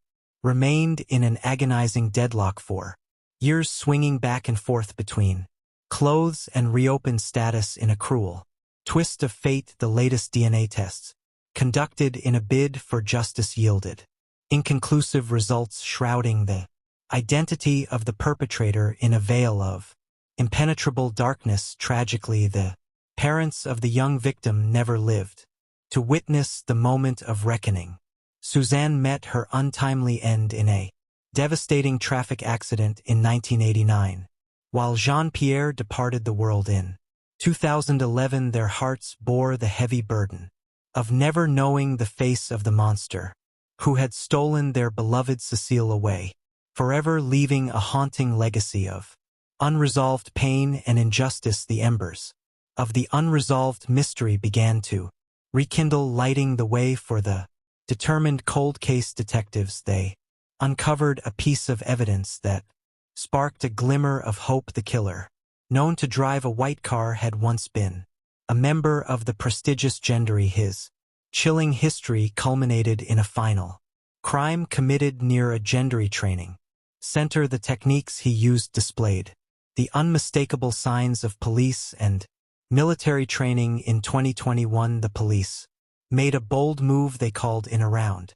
750 former police officers who had worked in the Paris area during the time of the crimes. Among them was the very man who had evaded justice for so long, who was called in for questioning on September 29, 2021. The investigators' goal was clear: to collect the DNA of these suspects, hoping fervently that the murderer might finally be identified among them. The plot took a harrowing twist on September 24th when a summons landed in the hands of a man compelling his appearance for questioning. On September 29th, the demand extended further, requiring the surrender of a DNA sample. However, in a startling turn of events, the narrative pivoted on September 27th, when the man's wife reported him missing as the clock ticked relentlessly towards the fateful date. The puzzle was far from complete. 2 days later, on September 29, 2021, in a quiet town in the south of France, tragedy struck in the form of a suicide. Furnois-Varot, a 59-year-old man, chose to end his own life, leaving behind a farewell note that laid be a haunting confession. Among its chilling lines it read, "I admit being a great criminal who committed unforgivable acts until the end of the 1990s." In a heart-wrenching conclusion, DNA tests revealed the somber truth: the man authorities had hunted relentlessly. 4 years, the pockmarked man, the elusive predator, was unmasked as Furnois-Varot.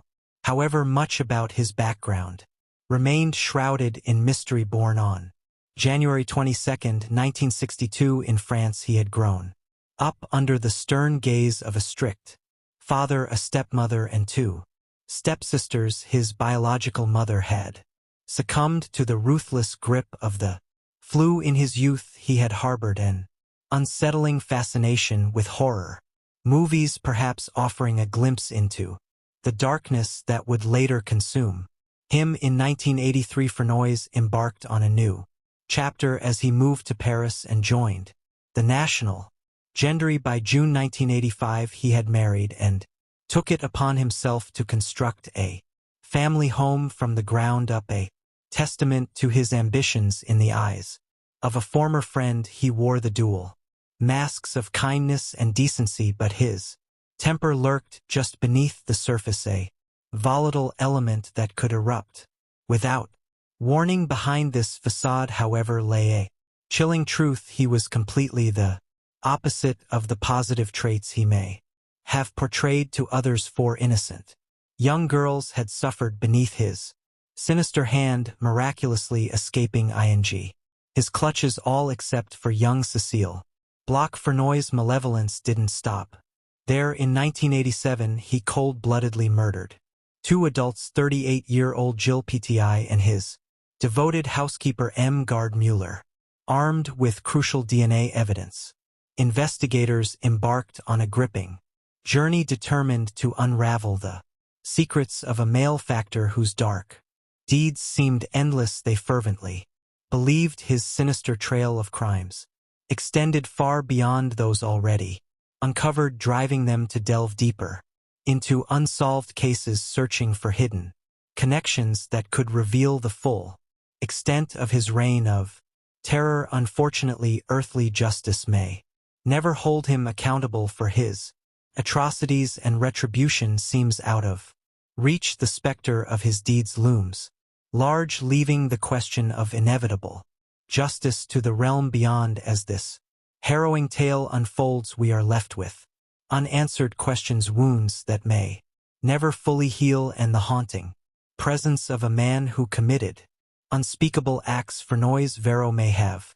evaded earthly justice, but his actions are forever etched in the indelible ink of infamy. Amidst the darkness, a glimmer of hope stands as a testament to the relentless tenacity of those who pursued answers. With advancements in DNA technology, the truth emerged from the depths of despair. In the afterlife, in the realm beyond, justice may yet find its elusive mark, allowing the innocent souls scarred by his malevolence to finally rest in peace. In the shadow of these chilling revelations, let us remember all those who suffered at the hands of this predator. Their memory lives on as a reminder that even in the darkest corners of our world, the relentless pursuit of justice can be a beacon of hope. As we close this chapter of human frailty and malevolence, let us remember Syl, not for the darkness that took her, but for the vibrant spirit she once embodied. For every life taken too soon, there remains a legacy that defies the shadows, a testament to the unwavering hope that someday justice will prevail. May the souls of Cecil and all the other victims rest in eternal peace. Hello friends, welcome to our channel. Today we're going to take a look at another horrible case with you. In our story today, we'll talk about a rare snake that suddenly attacked its owner, ending his life. Ben Rank was just 29 years old when he was found deceased in his renowned snake breeding facility. Benjamin Blue Birch Rank was born in August 1987 in Missouri. He grew up in the countryside alongside his family. Ben had an older brother, Sam, with whom he shared a very close bond. In 1989, the Rank family moved to a picturesque farmhouse. The boys spent a lot of their time outdoors, and it was then that Ben began to take an interest in snakes. A tragic incident in September 1992 triggered a series of unfortunate events. The family was away when a gas leak occurred, leading to an explosion in their beautiful home. The Ranks were forced to move into a trailer after some time. Ben's mother, Kim, was diagnosed with stage 4 breast cancer. Despite these hardships, the family overcame them. They were very close-knit and always supported each other in any situation. Recovering from previous tragedies, in 2002 they moved to a new home where a special room was designed for Ben to keep his snakes. In 2009, after a long battle with cancer, Kim passed away. Before her death, she made her sons promise to look after the farm and pass it on to their children. As time went by, Ben's love for snakes knew no bounds, and the young man founded Rennick Reptiles, which soon gained recognition. This allowed him to sell snakes worldwide, from the United Kingdom to Japan. Breeding snakes became the meaning of his life. He was described as a great breeder who was devoted to his work, caring more about the snakes than the money. The reptile farm bred a multitude of reptilian subspecies, growing and reproducing both the most common species and some of the rarest subspecies on Earth. Ben's reptiles were of immense value. Just a portion of his python collection was valued at over $1 million. Ben was a solitary man who had long aspired to start in 2010, at a party, he met a woman named Lindley. Their relationship moved forward quickly. Within weeks, Ben introduced his girlfriend to his brother Sam and Sam's fiancé Eli. Eli and Lindley had sons from previous relationships, so they found common ground quickly and became friends. Linley soon became part of the Rank family. The couple began living together. Linley helped Ben at the snake breeding farm. They were in love and lived as a full family. In March 2012, Linley gave birth to their daughter Amelia. Ben was thrilled to become a father. However, the happy family life faced challenges again.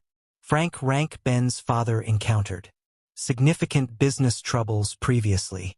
He had engaged in fraudulent stock transactions to cover medical bills and Kim's treatment expenses. Just a day before the FBI planned to visit the farm, Frank took his own life. Frank's passing halted the investigation. The sons were deeply affected by another parental loss, but managed to pull through by supporting each other. Ben inherited the house and farm, while Sam received an amount of money far exceeding the house's value. Each brother had their own family and children, but this didn't stopped them from living as one big family in their parents' home. They lived together harmoniously, with Sam spending his inheritance on repairing the farm. Without hesitation, initially things were fine, but soon financial disputes caused friction between the brothers. After their father's death, Ben focused on his business and family and decided to formalize his relationship with Linley. On April 14, 2014, they married officially, adding Linley as a full-fledged member of the Rank household. Ben and Linley also opened a second business, a spa named Essentia Spa Inc., but it faced financial difficulties under Linley's management. Financial issues often led to arguments between them, despite Lee's hard work being insufficient to cover all salon expenses. Consistently, at the same time, Sam and his wife faced significant financial challenges. Ben allowed them to sell some of the furniture the house Lyy disapproved, leading to a rift between the families. The relationship was irreparably damaged. Ben decided to improve the family's financial situation by arranging to sell some rare reptiles for a significant sum. However, the deal fell through due to a tragedy that occurred on the farm on June 8, 2017. Linley walked into one of the farm's barns. There on the floor in a pool of blood lay Ben. Linley called her brother Sam for help and dialed the emergency number. She reported that she had found her husband unconscious on the ground. During the conversation, Linley dropped the phone and ran outside. Sam continued the conversation and confirmed that his brother was dead. Sam suggested that a snake might be to blame for what had happened. Montgomery County Sheriff's deputies were called to the snake breeding facility for the first time in a long while. Law enforcement officers were afraid to enter the farm, facing over 3,000 snakes and having to conduct an examination of a man lying in blood, wary of a possible attack from a deadly viper believed to be the assailant. However, when coroner Dave Colbert arrived and took a closer look, he discovered a shell casings on a shelf at eye level. This was something far more sinister than a venomous snake bite. Shell casings were found near the body, but no weapon was discovered. The assailant had shot multiple times in the back and head. None of the relatives heard shots or saw the attacker. Sam and Linley were taken to the sheriff's office for questioning. Linley suggested that Sam might be involved in her husband's death, even citing a motive. Apparently, Ben wanted to sell the house, but Sam was opposed. Sam was asked to undergo a lie detector test, which he passed. The police had no reason to detain Linley and Sam, so they were released. The investigation into who might have wanted Ben Rank dead began, with various theories proposed, the first being robbery, but it remained unconfirmed as none of the rare snakes were missing and all valuable items remained untouched. Just days after Ben's demise, police interrogated Linley again and tested her hands and clothing for gunpowder residue. However, results came back negative. Following her husband's funeral, Linley ceased communication with Sam and Eli altogether she sold her husband's business, inherited the house, and sought to claim a life insurance payout for Ben worth $1 million after receiving the insurance money. Lindley planned to sell the Renck family home for $740,000. Sam's family was notified about the eviction, discovering the rapid insurance claim and business sale following her husband's passing. Sam Renck suspected his brother's wife in the tragic event, sharing his suspicions with investigators, was called in for another interrogation. There she admitted to having complex relations with Ben and occasionally meeting with a man named Eric. Eric had an alibi, so he was excluded from the list of suspects. Lindley's admissions was startling. It turned out about 3 years after their marriage was officially registered, she was unfaithful to Ben, with at least 2 different men. Messages between the couple showed that Ben suspected his wife of infidelity, which had indeed strained their relationship. Lately, on October 5, 2017, the Missouri State Highway Patrol conducted a polygraph test on Lindley and informed her that she had failed it. However, without solid evidence linking her to the crime, she was released. Nevertheless, the investigation into Ben Rennick's case slowed but did not cease. Later, investigators learned that a month before Ben Rennick's passing, Lindley had made her first attempt on his life. She concocted a story of Ben being a cruel tyrant who oppressed her daily and even physically assaulted her. She shared this story with a spa salon co-worker.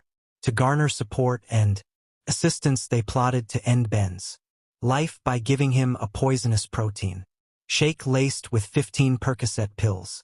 Unaware Ben drank it, he fell severely ill during that period but survived. Oblivious to having been poisoned, Lindley Rennick was interrogated by investigators 6 times in total, and further assistance in the investigation came unexpectedly on January 14, 2020. Information from a state prison emerged. A witness claimed to know about Ben Rennick's death. The witness was Brandon Blackwell. He told Missouri State Highway Patrol investigators that Lindley had shot Ben and conspired with her ex-boyfriend. Brandon mentioned that he had dated Lindley while she was married to Ben. 1.5 years after Ben's death, they had a child together, but by 2019 they had separated. Brandon claimed that Lindley confessed to the ACT and conspired with her spa-along co-worker, Ashley Shaw, and another ex-boyfriend, Michael Humphrey. Years after Ben's demise, Lindley Rennick and her former boyfriend, Michael Humphrey, were arrested for his death. However, following their arrest, Lindley and Humphrey pointed fingers at each other. So who really pulled the trigger? According to Michael's testimony, on the day of the event, he went to the farm with Lindley, who asked him to pose as a buyer. He put on gloves and was supposed to shoot Ben but couldn't do it.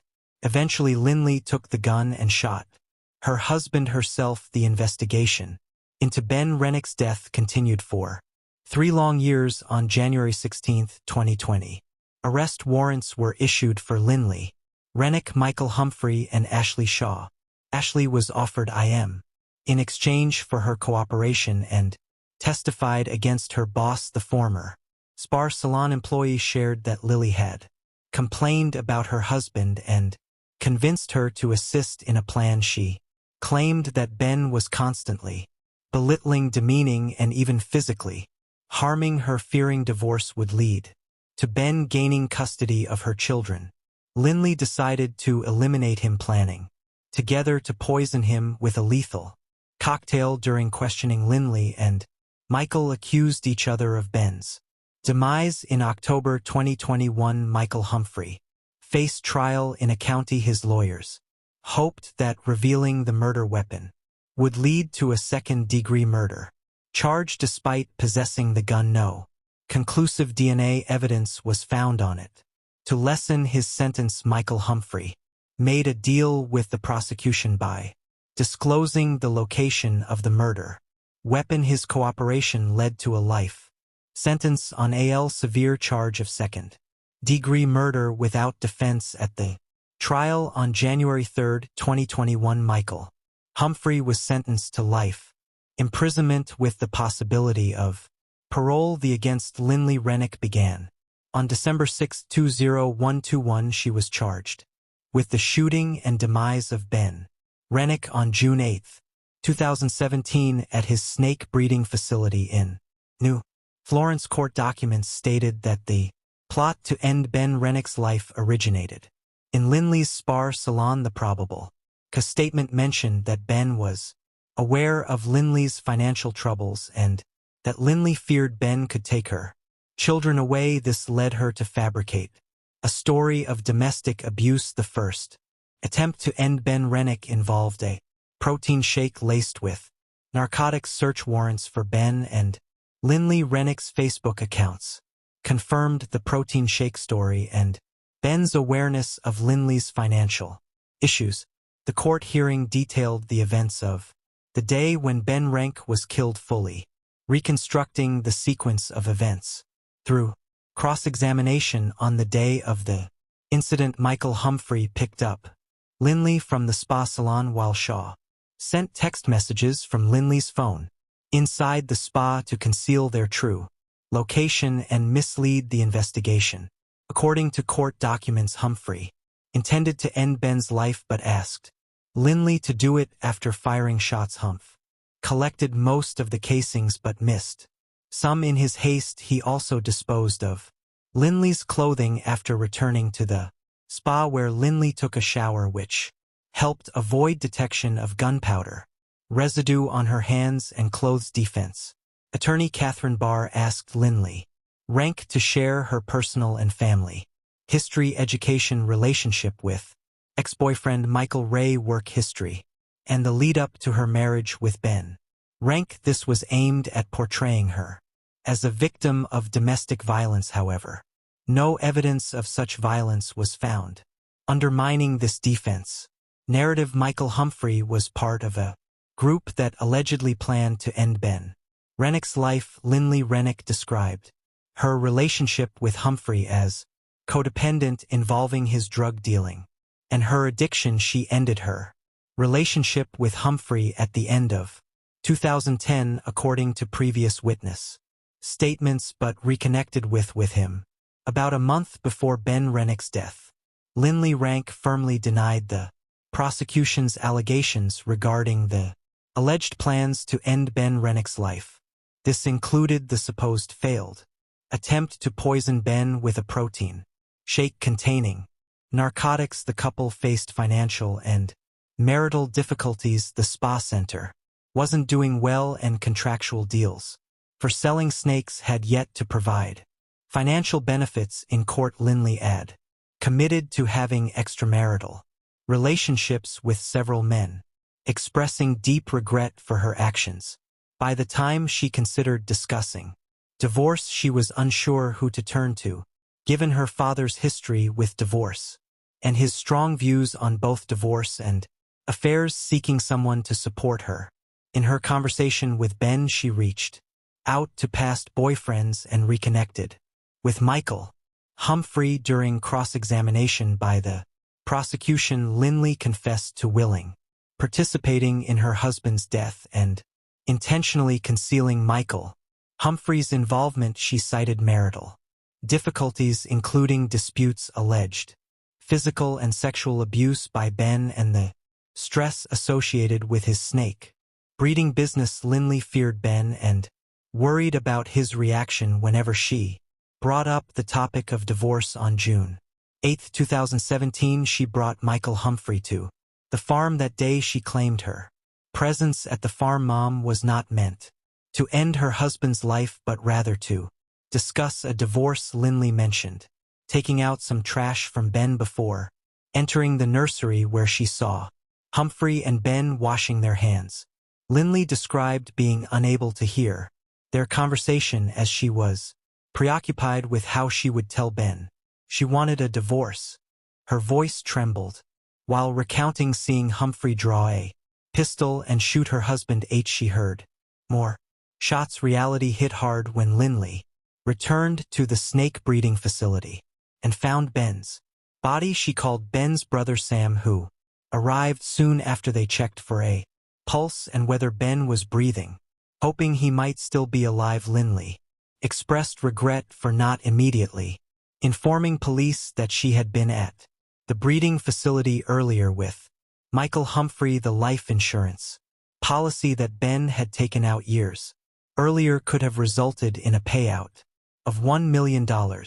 However, Lindley waived her rights to this money during the court hearing. Lindley expressed regrets about her ongoing deceit. I was just trying to escape from the truth of what happened, she stated, clarifying that she never wished for her husband's death. Following the final verdict, Lindley Rank's defense team chose not to petition for a new trial and no appeals were filed against her conviction. Lindley Rank filed a defamation lawsuit against Blackwell, asserting that his statements about her involvement in her husband's death were false. However, prosecutor Kevin Zellner questioned Lindley's testimony during cross-examination. He queried why she didn't check on her husband after hearing gunshots and why she didn't call 911. Furthermore, he asked why she sent friendly messages to him and Humphrey after the shooting and continued to lie, even when emergency responders got involved during sentencing for second-degree murder and armed criminal action. Lindley Rank broke down but did not admit guilt. On December 9, 2021, she was found guilty of second-degree murder. The 33-year-old was sentenced to 13 years for murder and an additional 3 years for armed criminal action in January by Judge Kevin Crane, a total sentence of 16 years. Sam Rennick's final words conveyed deep disappointment. He was astonished that an individual life in Missouri could be valued at just 13 years. Ben Rennick, a young man brimming with hope and a promising future, found himself in a dire situation due to the actions of one woman. Hello friends, welcome to our channel. Today we're going to take a look at another horrible case with you, the case of Jared Bryan. Jared J. Bryan was born in 1989 in Florida into a modest family where he was the second of two sons. He grew up alongside his older brother Adam. They were practically inseparable from childhood. Their parents were devout members of the Church of Jesus Christ of Latter-day Saints. As a teenager, Jared met a girl named Mallory Bowden at church. The two developed a romantic relationship, and Bowden would later refer to Jared as her first true love. However, their relationship never led to marriage since cohabitation was discouraged within their religious community. Divorces can sometimes take dark turns with tragic outcomes. Jared Bryan's story is an example where former partners became bitter enemies, leading to catastrophic results for both families involved and their children left behind. When Jared graduated from a Florida Arts High School in 2007 and decided to continue his education in another state, they went their separate ways. Jared moved to Utah, where he enrolled in college and met his future first wife in 9 at the age of 20. Jared Bryan encountered a woman named Shawnanna Gardner at a friend's birthday party. She was 2 years older and came from a well-off family. She was also a member of the Youth of Jesus Christ of Latter-day Saints. Shawnanna was born in 1987. Her parents, Starling and Shelley Gardner, were co-founders of a major company called Stampin' Up! Special, specializing in the production and sale of decorative craft items. By 2010, it was reported that their family business, headquartered in Salt Lake City, was generating annual revenue of $100 million. Shawnanna has a sister named Sarah, who currently holds a managerial position in the family business. Growing up in such an affluent family, Shawnanna enjoyed a life of luxury and leisure without ever needing to work in her trained profession as a chef. She was described as enthusiastic and somewhat capricious initially, according to Sources mentioned earlier Jared wasn't particularly interested in his new acquaintance. Nevertheless, Shanana made significant efforts to entice him with her lavish lifestyle, suggesting they could travel the world together and live freely since her parents would financially support them. Family life progressed swiftly with the birth of twins just a few months after their first meeting. The couple got engaged quickly, and by early 2010, less than a year after they met, they celebrated an extravagant wedding in a temple in Salt Lake City, Utah. The Gardner family covered all expenses for both ceremony and reception. This rapid progression towards marriage was influenced by their religious beliefs that disapproved of cohabitation and lengthy engagements. Following their wedding, the newlyweds settled in Utah. Here, the bride's parents assisted them in purchasing a comfortable home valued at approximately $1 million. Each had their own Mercedes, despite Jared still being a student at the time and Shanana not working at all. The couple traveled extensively worldwide, sharing numerous photos of their exciting trips, expensive purchases, and leisure activities on social media profiles. According to close acquaintances, Shauna's parents provided the couple approximately $10,000 a month for various expenses and granted them access to their accounts. When Jared completed his degree, his in-laws generously gave him $100,000 to start his own. In 2013, the couple welcomed twins, a daughter named Abigail and a son named Liam. The family relocated to Connecticut temporarily, but soon after, Liam was diagnosed with a heart condition and lung issues. Doctors recommended moving closer to the sea for the child's health benefit. Consequently, the family moved to Florida and purchased a comfortable two-story home near the coastline at Ponte Vedra Beach, south of Jacksonville. At this time, Shanana actively managed her social media blog, portraying herself as a loving wife, a caring mother of twins, a professional chef, and an individual passionate about travel and sports. She took fitness seriously and frequented the gym nearly every day. Observing her dedication, Jared decided to surprise her by hiring a personal trainer. The scandalous divorce started shortly after this move. Clear issues began surfacing in the marriage. Even though the couple pretended everything was fine, Shanana became disillusioned with their religion and nearly stopped attending church services while her husband remained a devout member. This difference in religious commitment led to frequent arguments and tension. Reportedly, Shanana also felt disillusioned with Jared as she perceived him to be lazy, having gained weight and only half-heartedly attempting to get his business off the ground. After completing online courses in programming and design, Jared secured a position at Microsoft, where he began earning independently. A few years later, he advanced to a senior manager role. However, the couple continued to grow.